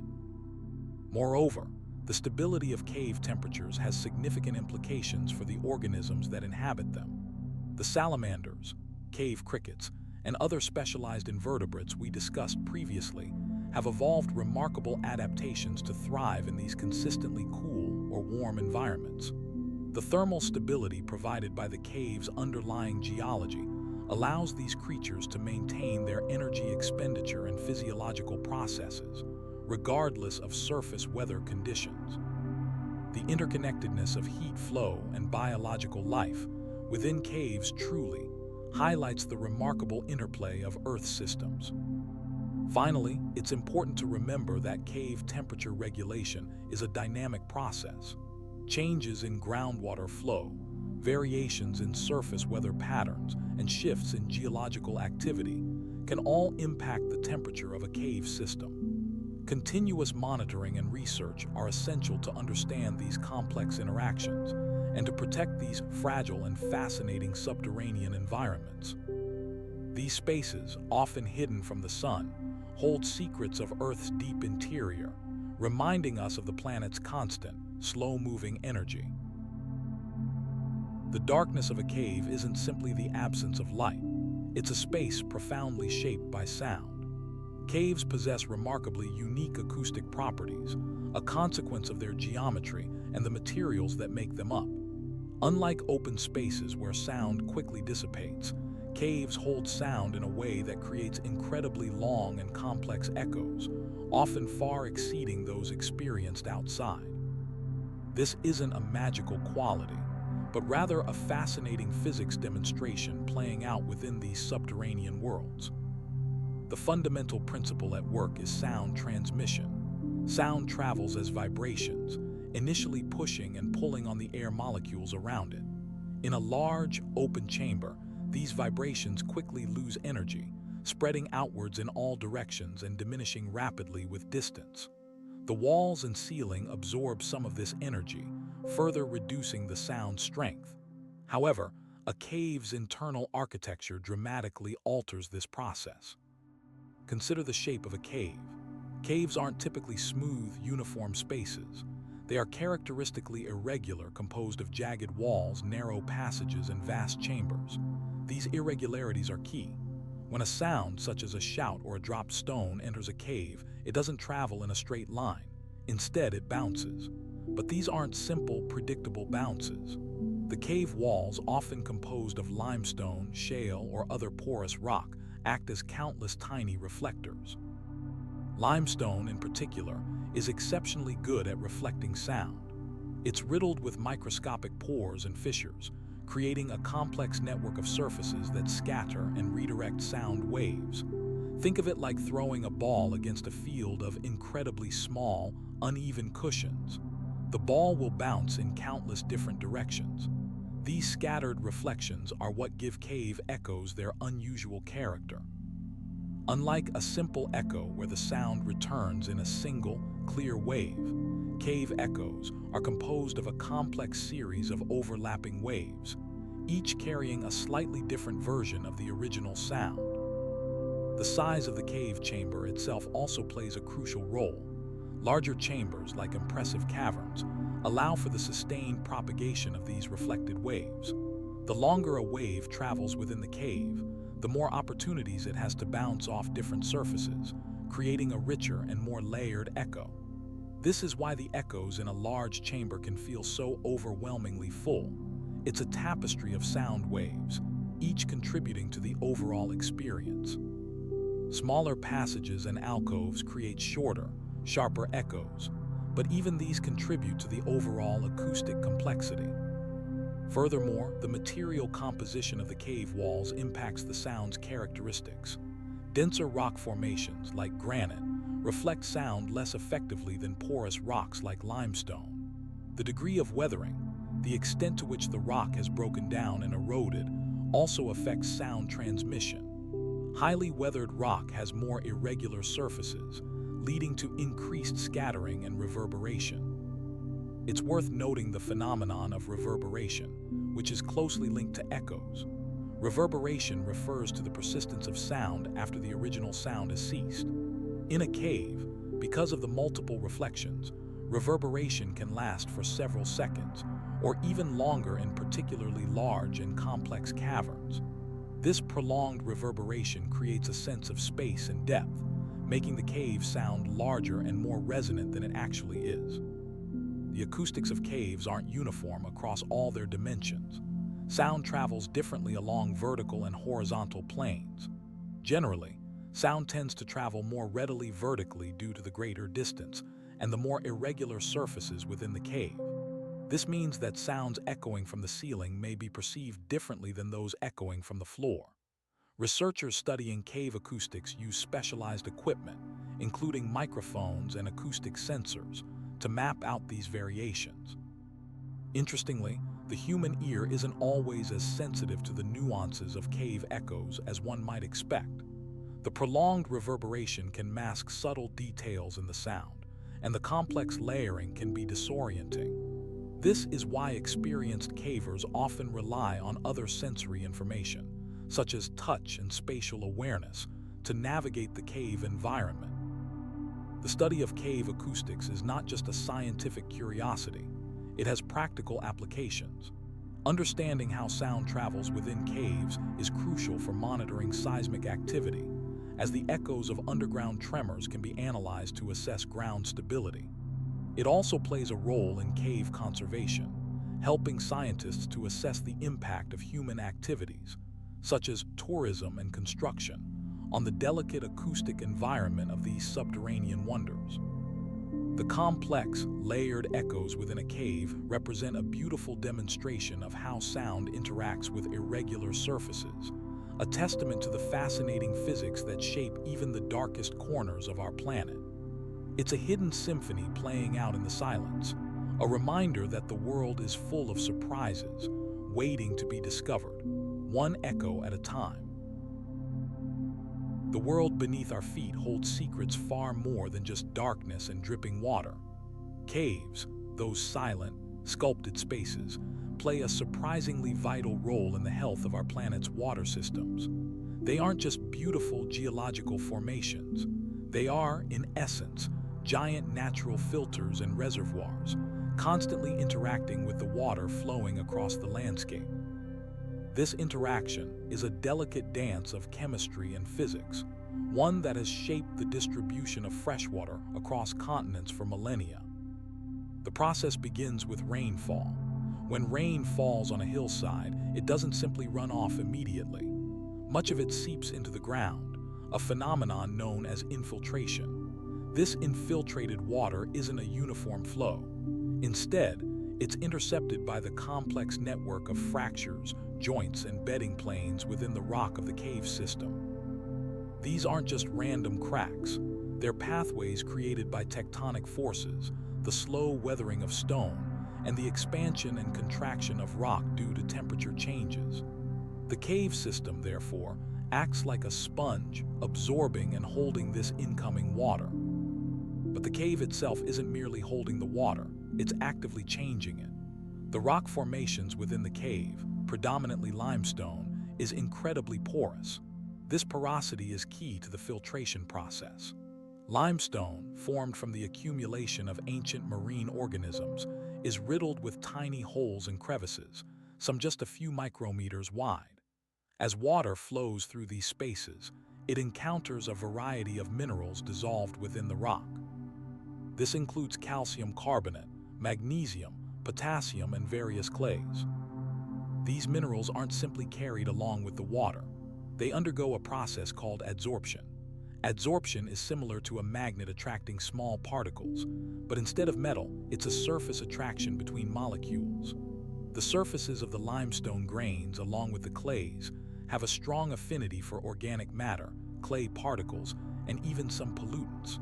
The water, as it flows, pulls these impurities out of solution, effectively trapping them within the porous rock structure.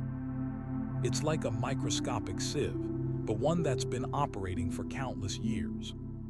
The effectiveness of this filtration is amplified by the cave's unique environment. The stable, cool temperatures within caves significantly slow down the chemical reactions involved in the adsorption process. Faster reactions would break down the minerals, reducing their ability to trap impurities. The consistent flow of water also ensures that the filtering surfaces remain clean and effective. This is unlike surface water bodies, which are constantly being replenished with new sediment and pollutants. Furthermore, caves contribute significantly to groundwater recharge. The water filtered within the cave system doesn't simply stay put. A portion of it, having lost many of its dissolved contaminants, finds pathways back towards the surface. This can occur through solution channels, relatively wide, open passages within the cave system that connect to the surrounding bedrock. These channels act as conduits, directing the purified water back towards the surface, replenishing aquifers, underground layers of rock and soil that hold groundwater. The specific characteristics of a cave system, its size, the complexity of its passages, The type of rock it's composed of all influence its capacity to filter and recharge groundwater.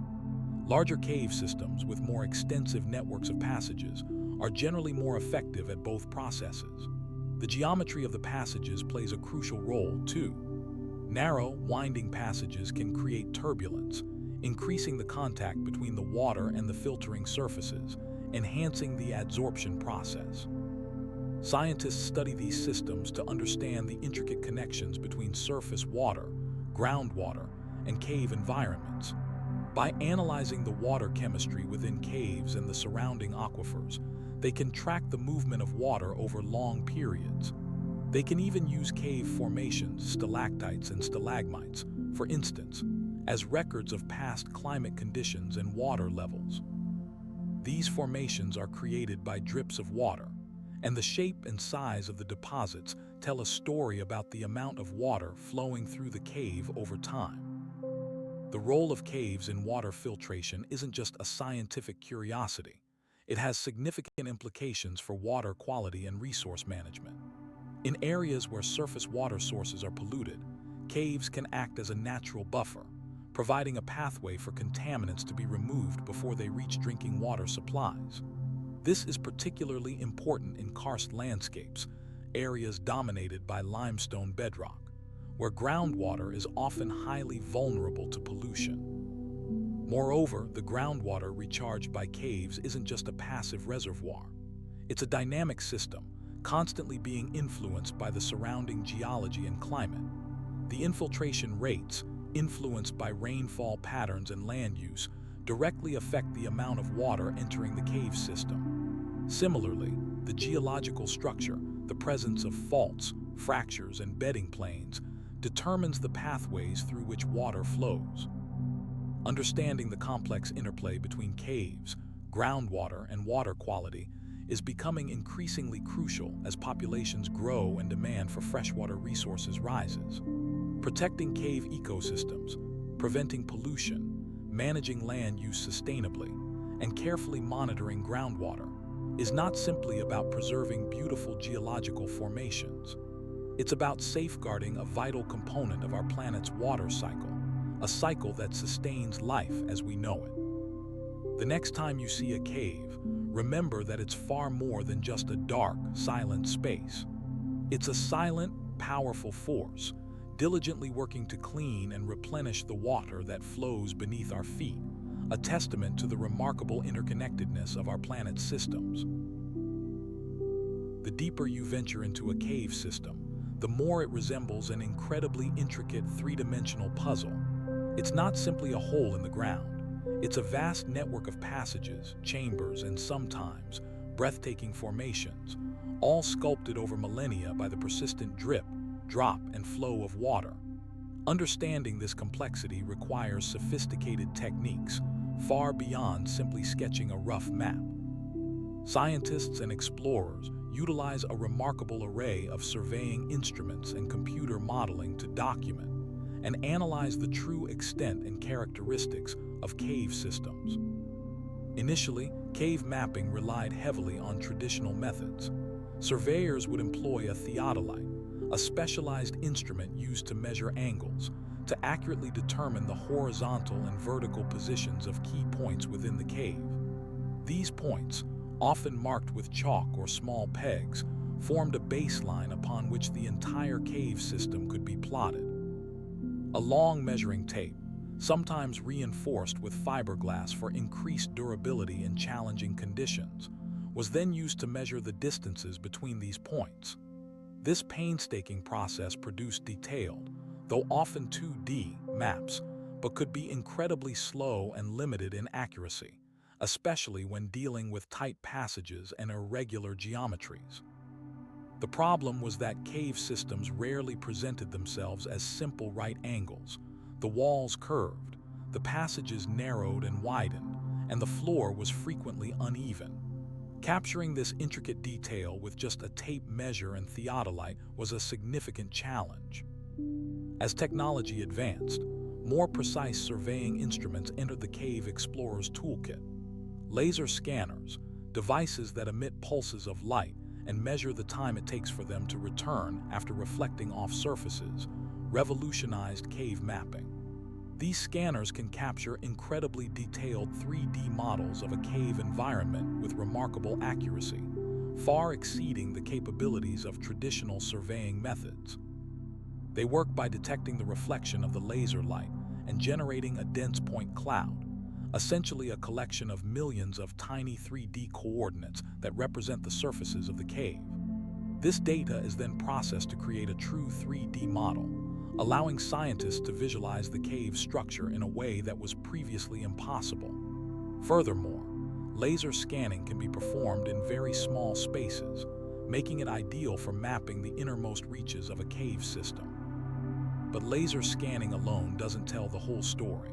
The resulting point cloud, while accurate, can be overwhelming, a massive dataset that needs to be processed and interpreted. This is where photogrammetry comes into play. Photogrammetry involves taking numerous overlapping photographs of the cave, often from multiple angles, and then using specialized software to reconstruct a 3D model from these images. The software analyzes the patterns of light and shadow in the photographs to determine the precise location and orientation of each point in the cave. This technique is particularly useful for documenting the detailed textures and features of cave formations, such as stalactites and stalagmites, which are often difficult to capture with laser scanners alone. The combination of laser scanning and photogrammetry creates an extraordinarily powerful system for cave mapping. High-resolution 3D models generated through these methods aren't just pretty pictures. They are invaluable tools for a variety of scientific investigations. Researchers can analyze the spatial relationships between different cave features, calculate volumes of chambers and passages, and even model the flow of water through the system.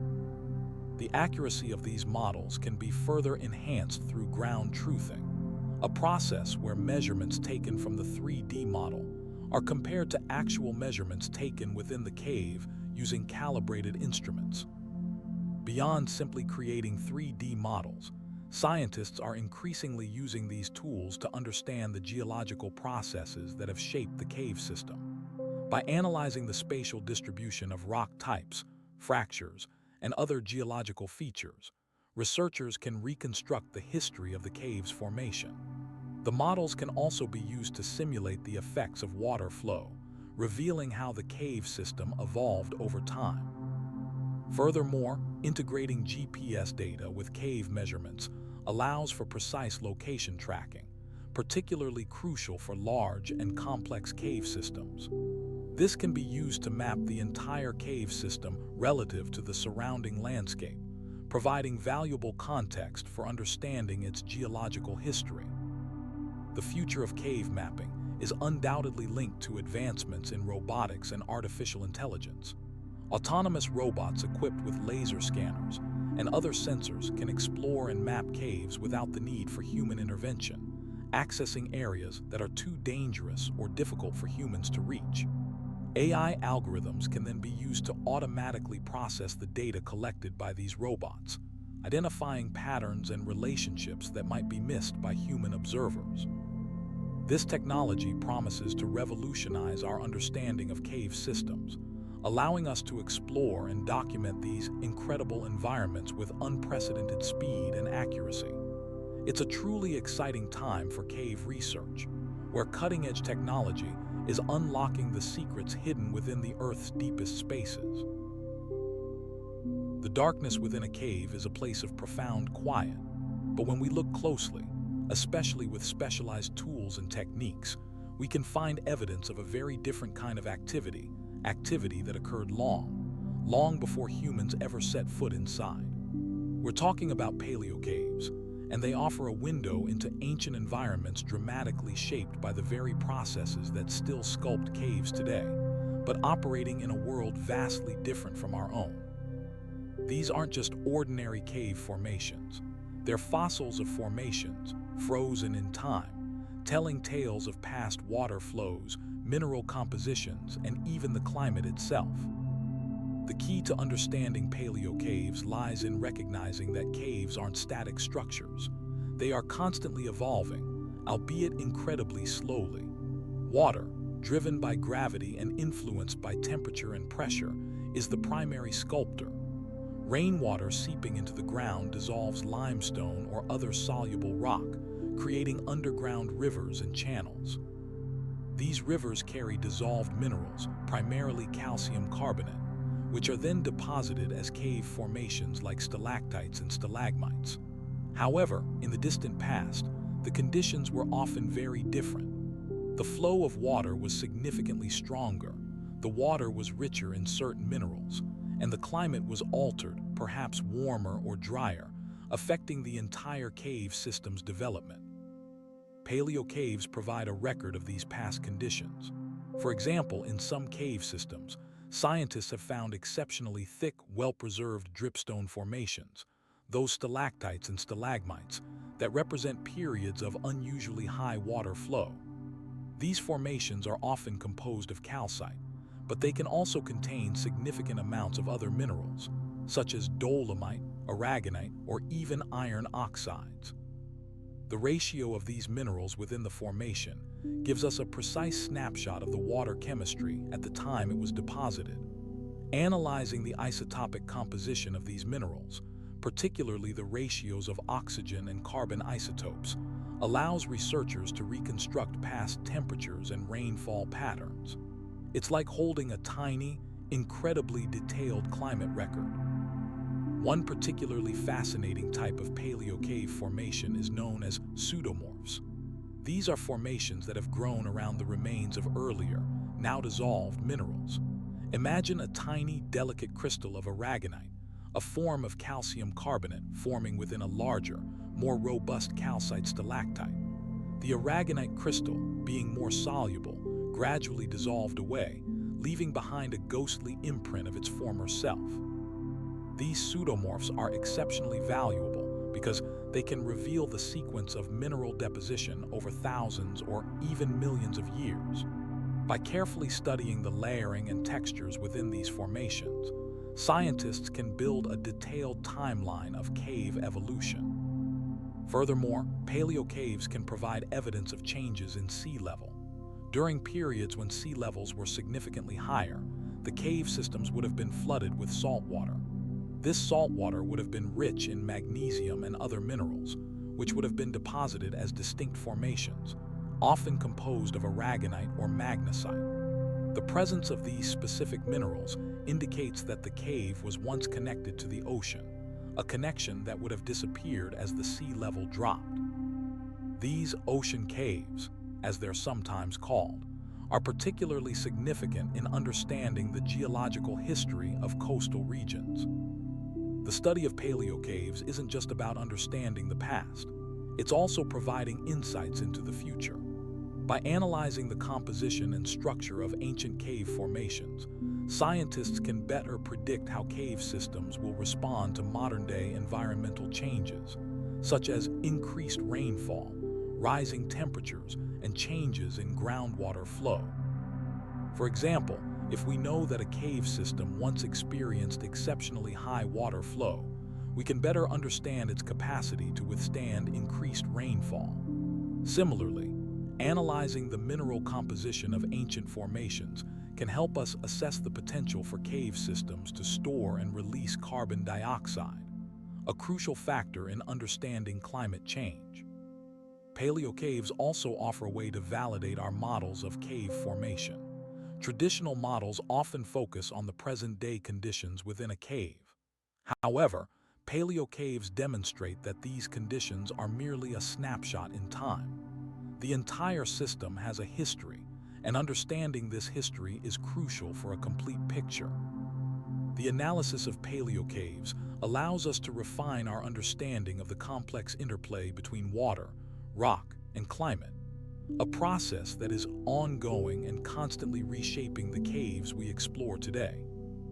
The dating of paleocaves is a challenging but increasingly sophisticated process. Initially, geologists relied on relative dating methods, such as stratigraphy, the study of layered rock formations, to determine the age of paleocaves. However, advancements in radiometric dating techniques particularly uranium-lead dating, have provided more precise age estimates. These techniques allow scientists to determine when specific minerals within a paleocave formation were deposited, providing a firm chronological framework for understanding cave evolution. In conclusion, paleocaves are more than just beautiful formations. They are archives of ancient environments, offering a unique perspective on the processes that shape our planet. They are silent witnesses to millennia of geological and climatic change, and by studying them, we can gain a deeper understanding of the caves we explore today and of the Earth itself. The ongoing research into paleocaves continues to reveal astonishing details about our planet's past and helps us to anticipate its future. The world's caves, once largely hidden and inaccessible, are now attracting visitors from across the globe. This surge in interest, fueled by a deep-seated human fascination with the unknown and the incredible beauty of subterranean spaces, has created a complex and often challenging relationship between cave exploration and their protection. Cave tourism, when carefully managed, can be a powerful tool for conservation, providing crucial funding and raising awareness about these fragile environments. However, it also presents significant risks, from physical damage to the delicate cave ecosystems and the disruption of ongoing scientific research. The challenge lies in finding the perfect balance, a delicate dance between satisfying public curiosity and safeguarding the long-term health of these remarkable places. Early cave tourism was often rudimentary, focusing on simple guided tour led by local explorers. These early ventures frequently lacked any formal consideration for the impact on the cave environment. Often, visitors would bring flashlights, contributing to light pollution within the cave, a phenomenon which significantly affects the behavior of cave-dwelling animals and the formation of calcite deposits, a key element in cave formations. Excessive foot traffic could compact soil, disrupting fragile microbial communities, and there was a general lack of understanding about the importance of minimizing human disturbance. Gradually, as the scale of tourism increased, so too did the awareness of the potential damage. Today, responsible cave tourism operates under a framework of regulations and best practices. Organizations worldwide, including national cave agencies and dedicated conservation groups, have developed guidelines for tour operators. These guidelines emphasize minimizing impact through techniques such as restricting visitor numbers, limiting the use of artificial light, requiring visitors to wear protective footwear to prevent soil compaction, and prohibiting the removal of any cave materials, even seemingly insignificant ones like small pebbles or crystals. Many tours now utilize low-intensity, red-filtered lighting, which is less disruptive to animal behavior and doesn't stimulate the growth of calcite. This red light mimics the faint natural light that filters into caves, allowing animals to continue their natural routines. Furthermore, a significant portion of tourism revenue is now directed towards cave conservation. Entrance fees, merchandise sales, and donations from visitors contribute substantially to the funding of cave research, restoration projects, and ongoing monitoring programs. These funds are instrumental in supporting scientists who study cave geology, hydrology, and biology. Researchers use this support to investigate the unique adaptations of cave-dwelling organisms, blind cavefish, eyeless crustaceans, and specialized insects, to better understand evolutionary processes and the effects of environmental change. Monitoring programs track changes in water levels, temperature, and air quality, providing valuable data for assessing the health of the cave ecosystem.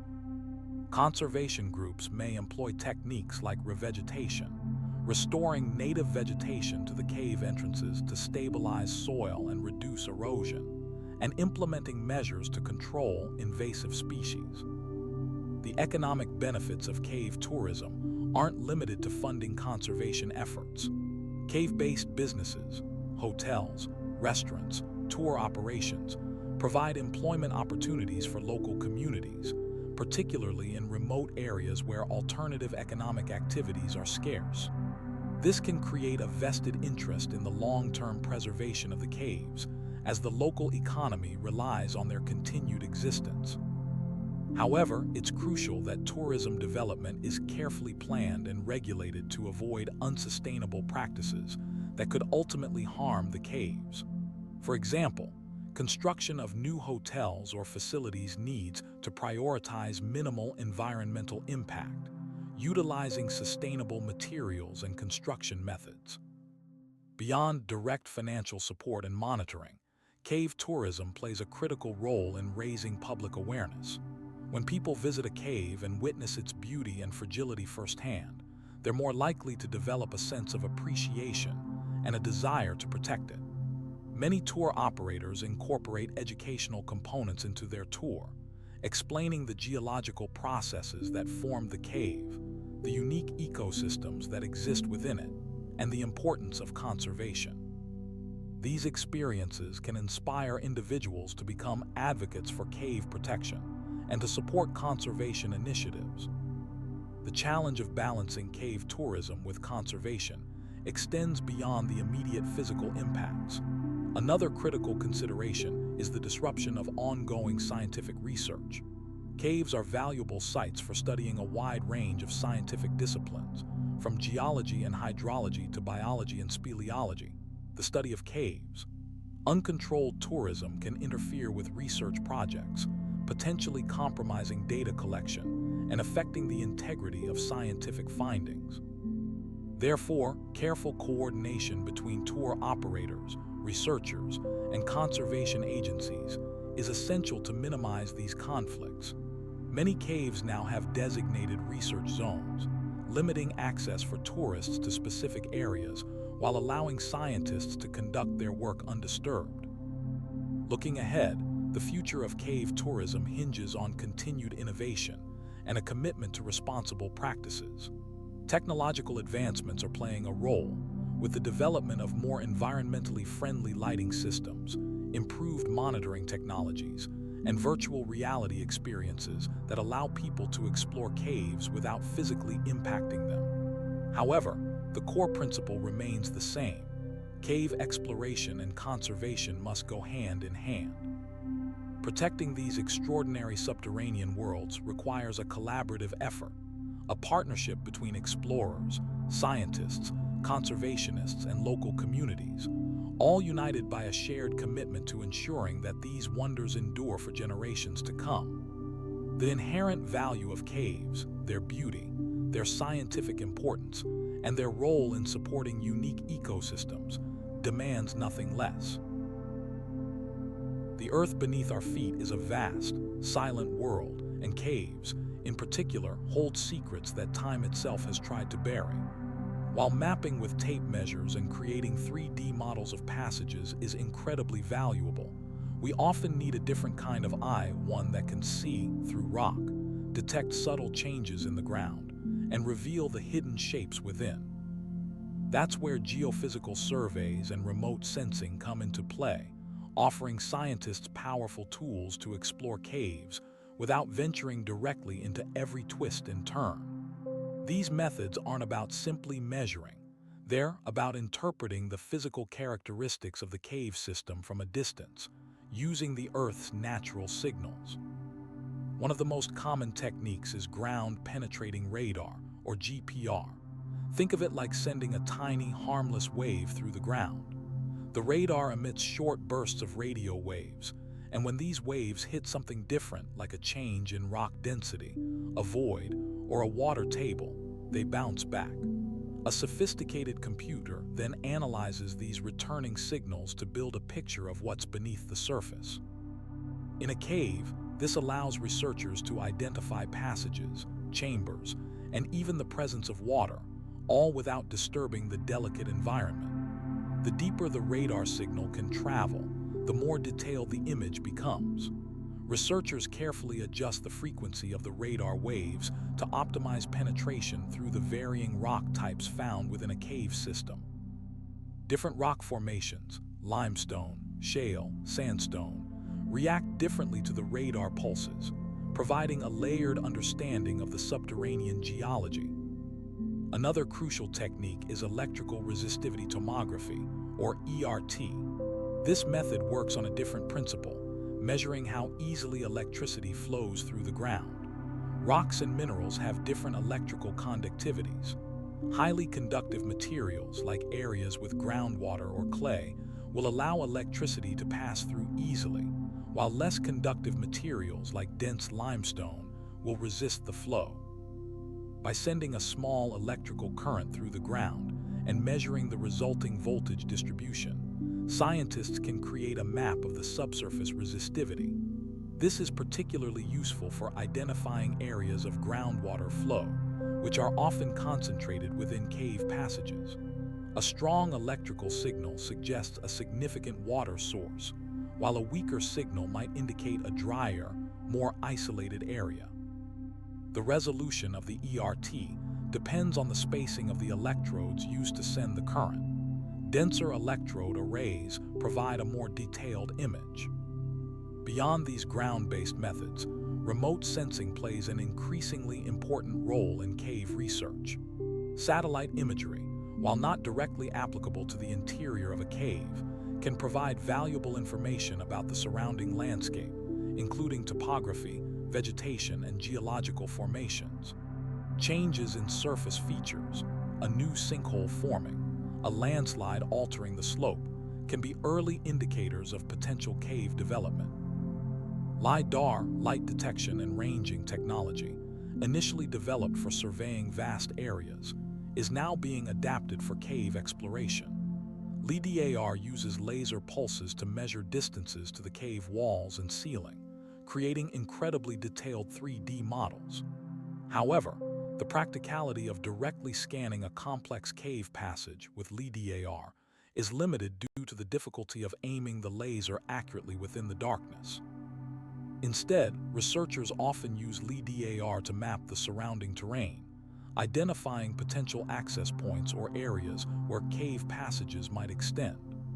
Combining LiDAR data with aerial photography provides a comprehensive view of the entire cave system and its context within the landscape. Magnetometry is another subtle but powerful technique used to investigate caves. Caves, especially those formed in limestone, often have magnetic anomalies, slight variations in the Earth's magnetic field. These anomalies can be caused by several factors, including the deposition of minerals like magnetite, which is naturally magnetic, or by the movement of groundwater. A magnetometer measures these magnetic field variations, allowing researchers to identify areas of concentrated magnetic minerals or to detect subtle changes in the cave walls caused by water flow. The resulting map helps scientists understand the history of the cave's formation and the processes that have shaped it over millions of years.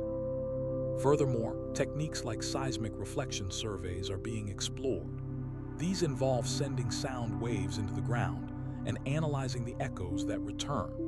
Like radar, seismic waves are affected by changes in rock density and can be used to map subsurface structures. While not as commonly used for detailed cave mapping, seismic data can provide a broader understanding of the geology surrounding the cave and can help identify larger-scale features. Combining data from these various geophysical methods, GPR, ERT, magnetometry, seismic reflection, creates a much more complete picture of the cave system than any single technique could provide. Scientists carefully analyze the overlapping data to build a robust, three-dimensional model of the cave, revealing its hidden pathways and unlocking the secrets held within. The interpretation of these geophysical surveys is a collaborative process involving geologists, geophysicists, and cave researchers, working together to unravel the mysteries of the subterranean world. The future of cave research undoubtedly relies on continued advancements in these techniques, allowing us to explore and understand these incredible environments with ever-increasing precision and detail. The darkness within a cave isn't simply the absence of light.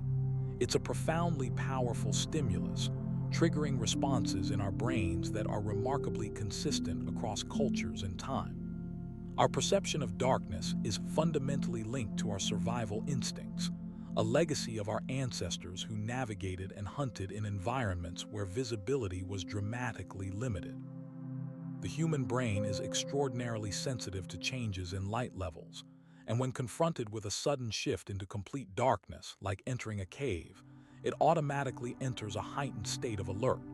This isn't a conscious decision. It's a deeply ingrained neurological response designed to enhance our chances of detecting danger. The visual cortex, responsible for processing sight, becomes incredibly active, scanning for movement, changes in shape, and any unexpected stimuli. This heightened state of vigilance can manifest as a feeling of unease, a subtle tremor of the body, or even an increased heart rate, a physiological embodiment of the fight or flight response, even when there's no actual threat. Interestingly, the intensity of this response varies considerably between individuals. Some people experience a profound sense of awe and tranquility in dark, silent spaces, finding a meditative quality in the lack of visual distraction. They might describe feeling a connection to the earth, a primal sense of peace, and a release from the constant barrage of information we receive from the outside world. Others, however, find the darkness intensely unsettling. The reason for this difference lies partly in individual variations in how our brains process sensory information and how our nervous systems respond to stress.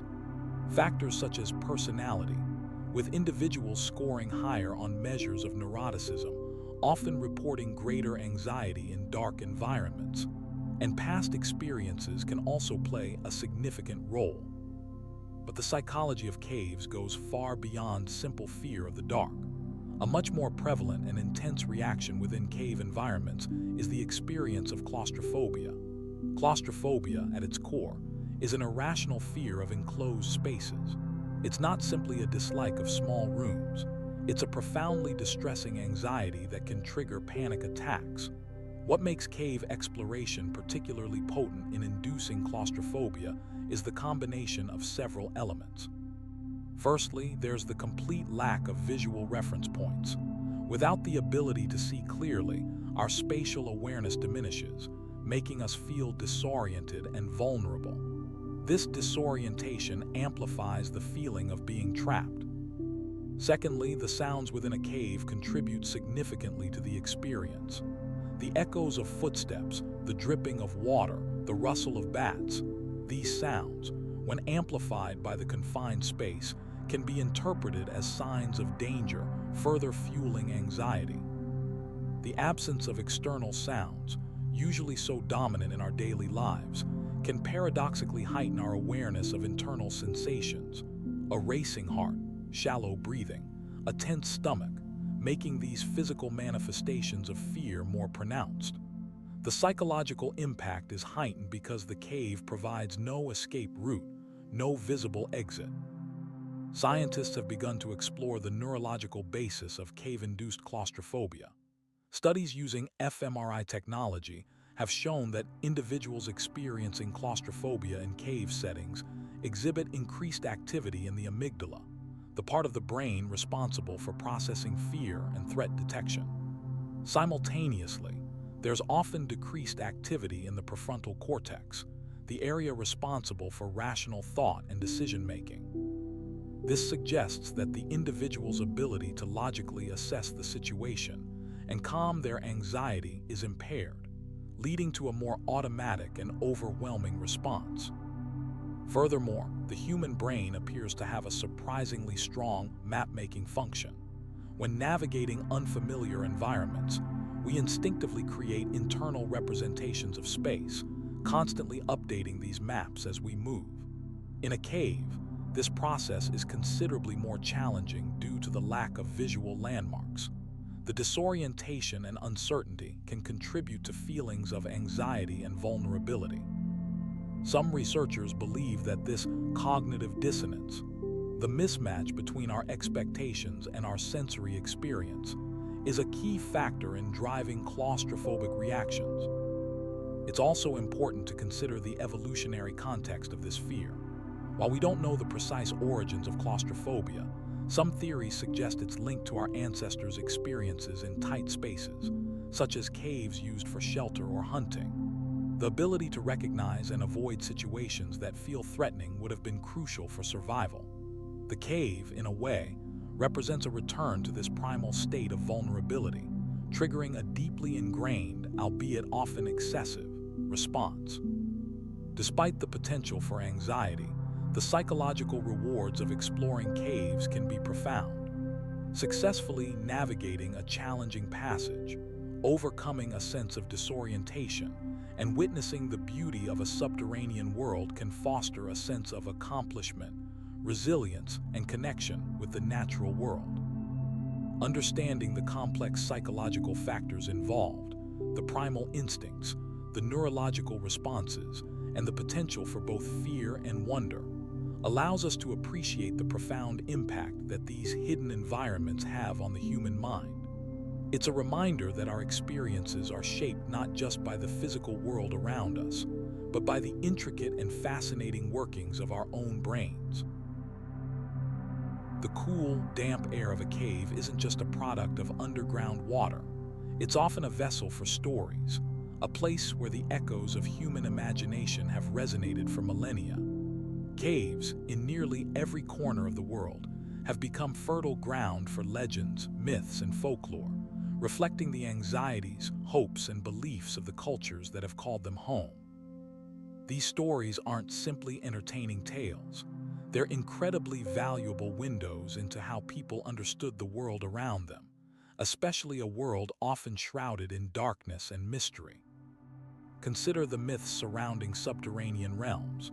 Across numerous indigenous cultures, caves weren't just geological formations, they were doorways to other worlds. The Greeks, for example, believed in the world of Hades, the realm of the dead, located beneath the earth. The entrance to this realm was often said to be a shadowy, terrifying cave, guarded by monstrous creatures and demanding sacrifices. This fear, coupled with the psychological effect of being in a dark, enclosed space, created a potent mix that fueled the legend. Similarly, in many Native American traditions, caves were seen as the homes of powerful spirits, tricksters, or even the ancestors themselves. These spirits weren't always benevolent. They could punish the disrespectful or guide the worthy. The Celtic cultures of Europe held a particularly rich tapestry of cave-related beliefs. The Britons, for instance, revered caves as sacred places, believing they were inhabited by the Sidhe, the fairy folk. These beings were often depicted as beautiful, dangerous, and capricious, and entering a cave was seen as a perilous undertaking. The Welsh word cwm, often translated as valley, actually derives from a root word meaning cave or grotto. This connection underscores the fundamental role caves played in their worldview.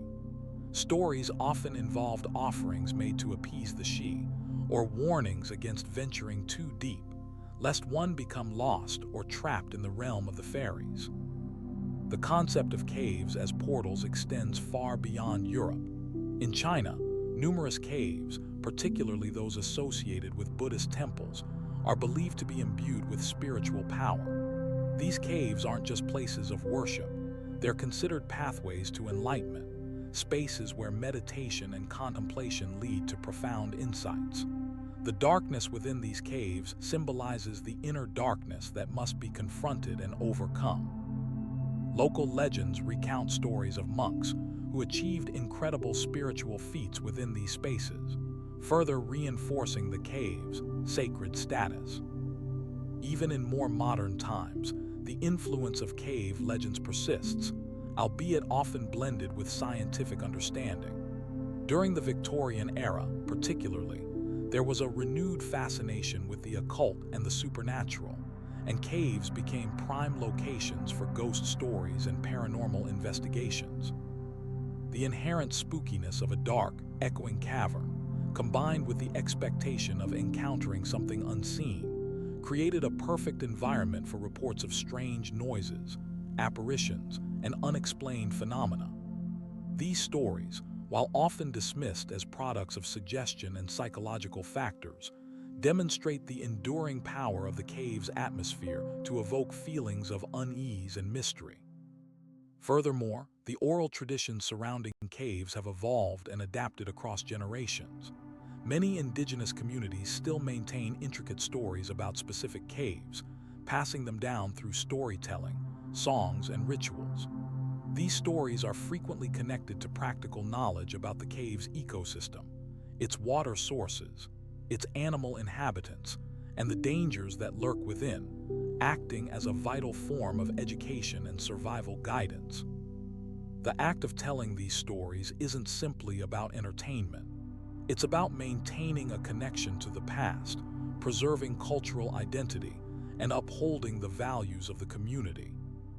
The study of cave folklore provides a valuable lens through which to examine human psychology and cultural evolution. The recurring themes found in cave legends, fear of the unknown, respect for the powerful, the need for guidance, highlight universal human concerns. The cave, as a symbol of darkness, vulnerability, and the potential for both danger and discovery, has consistently captured the human imagination. It represents a challenge to our senses, a test of our courage, and a reminder of the limitations of our understanding. As we continue to explore and research caves, we also uncover and preserve these incredible stories, adding another layer of depth to our appreciation of these remarkable geological formations.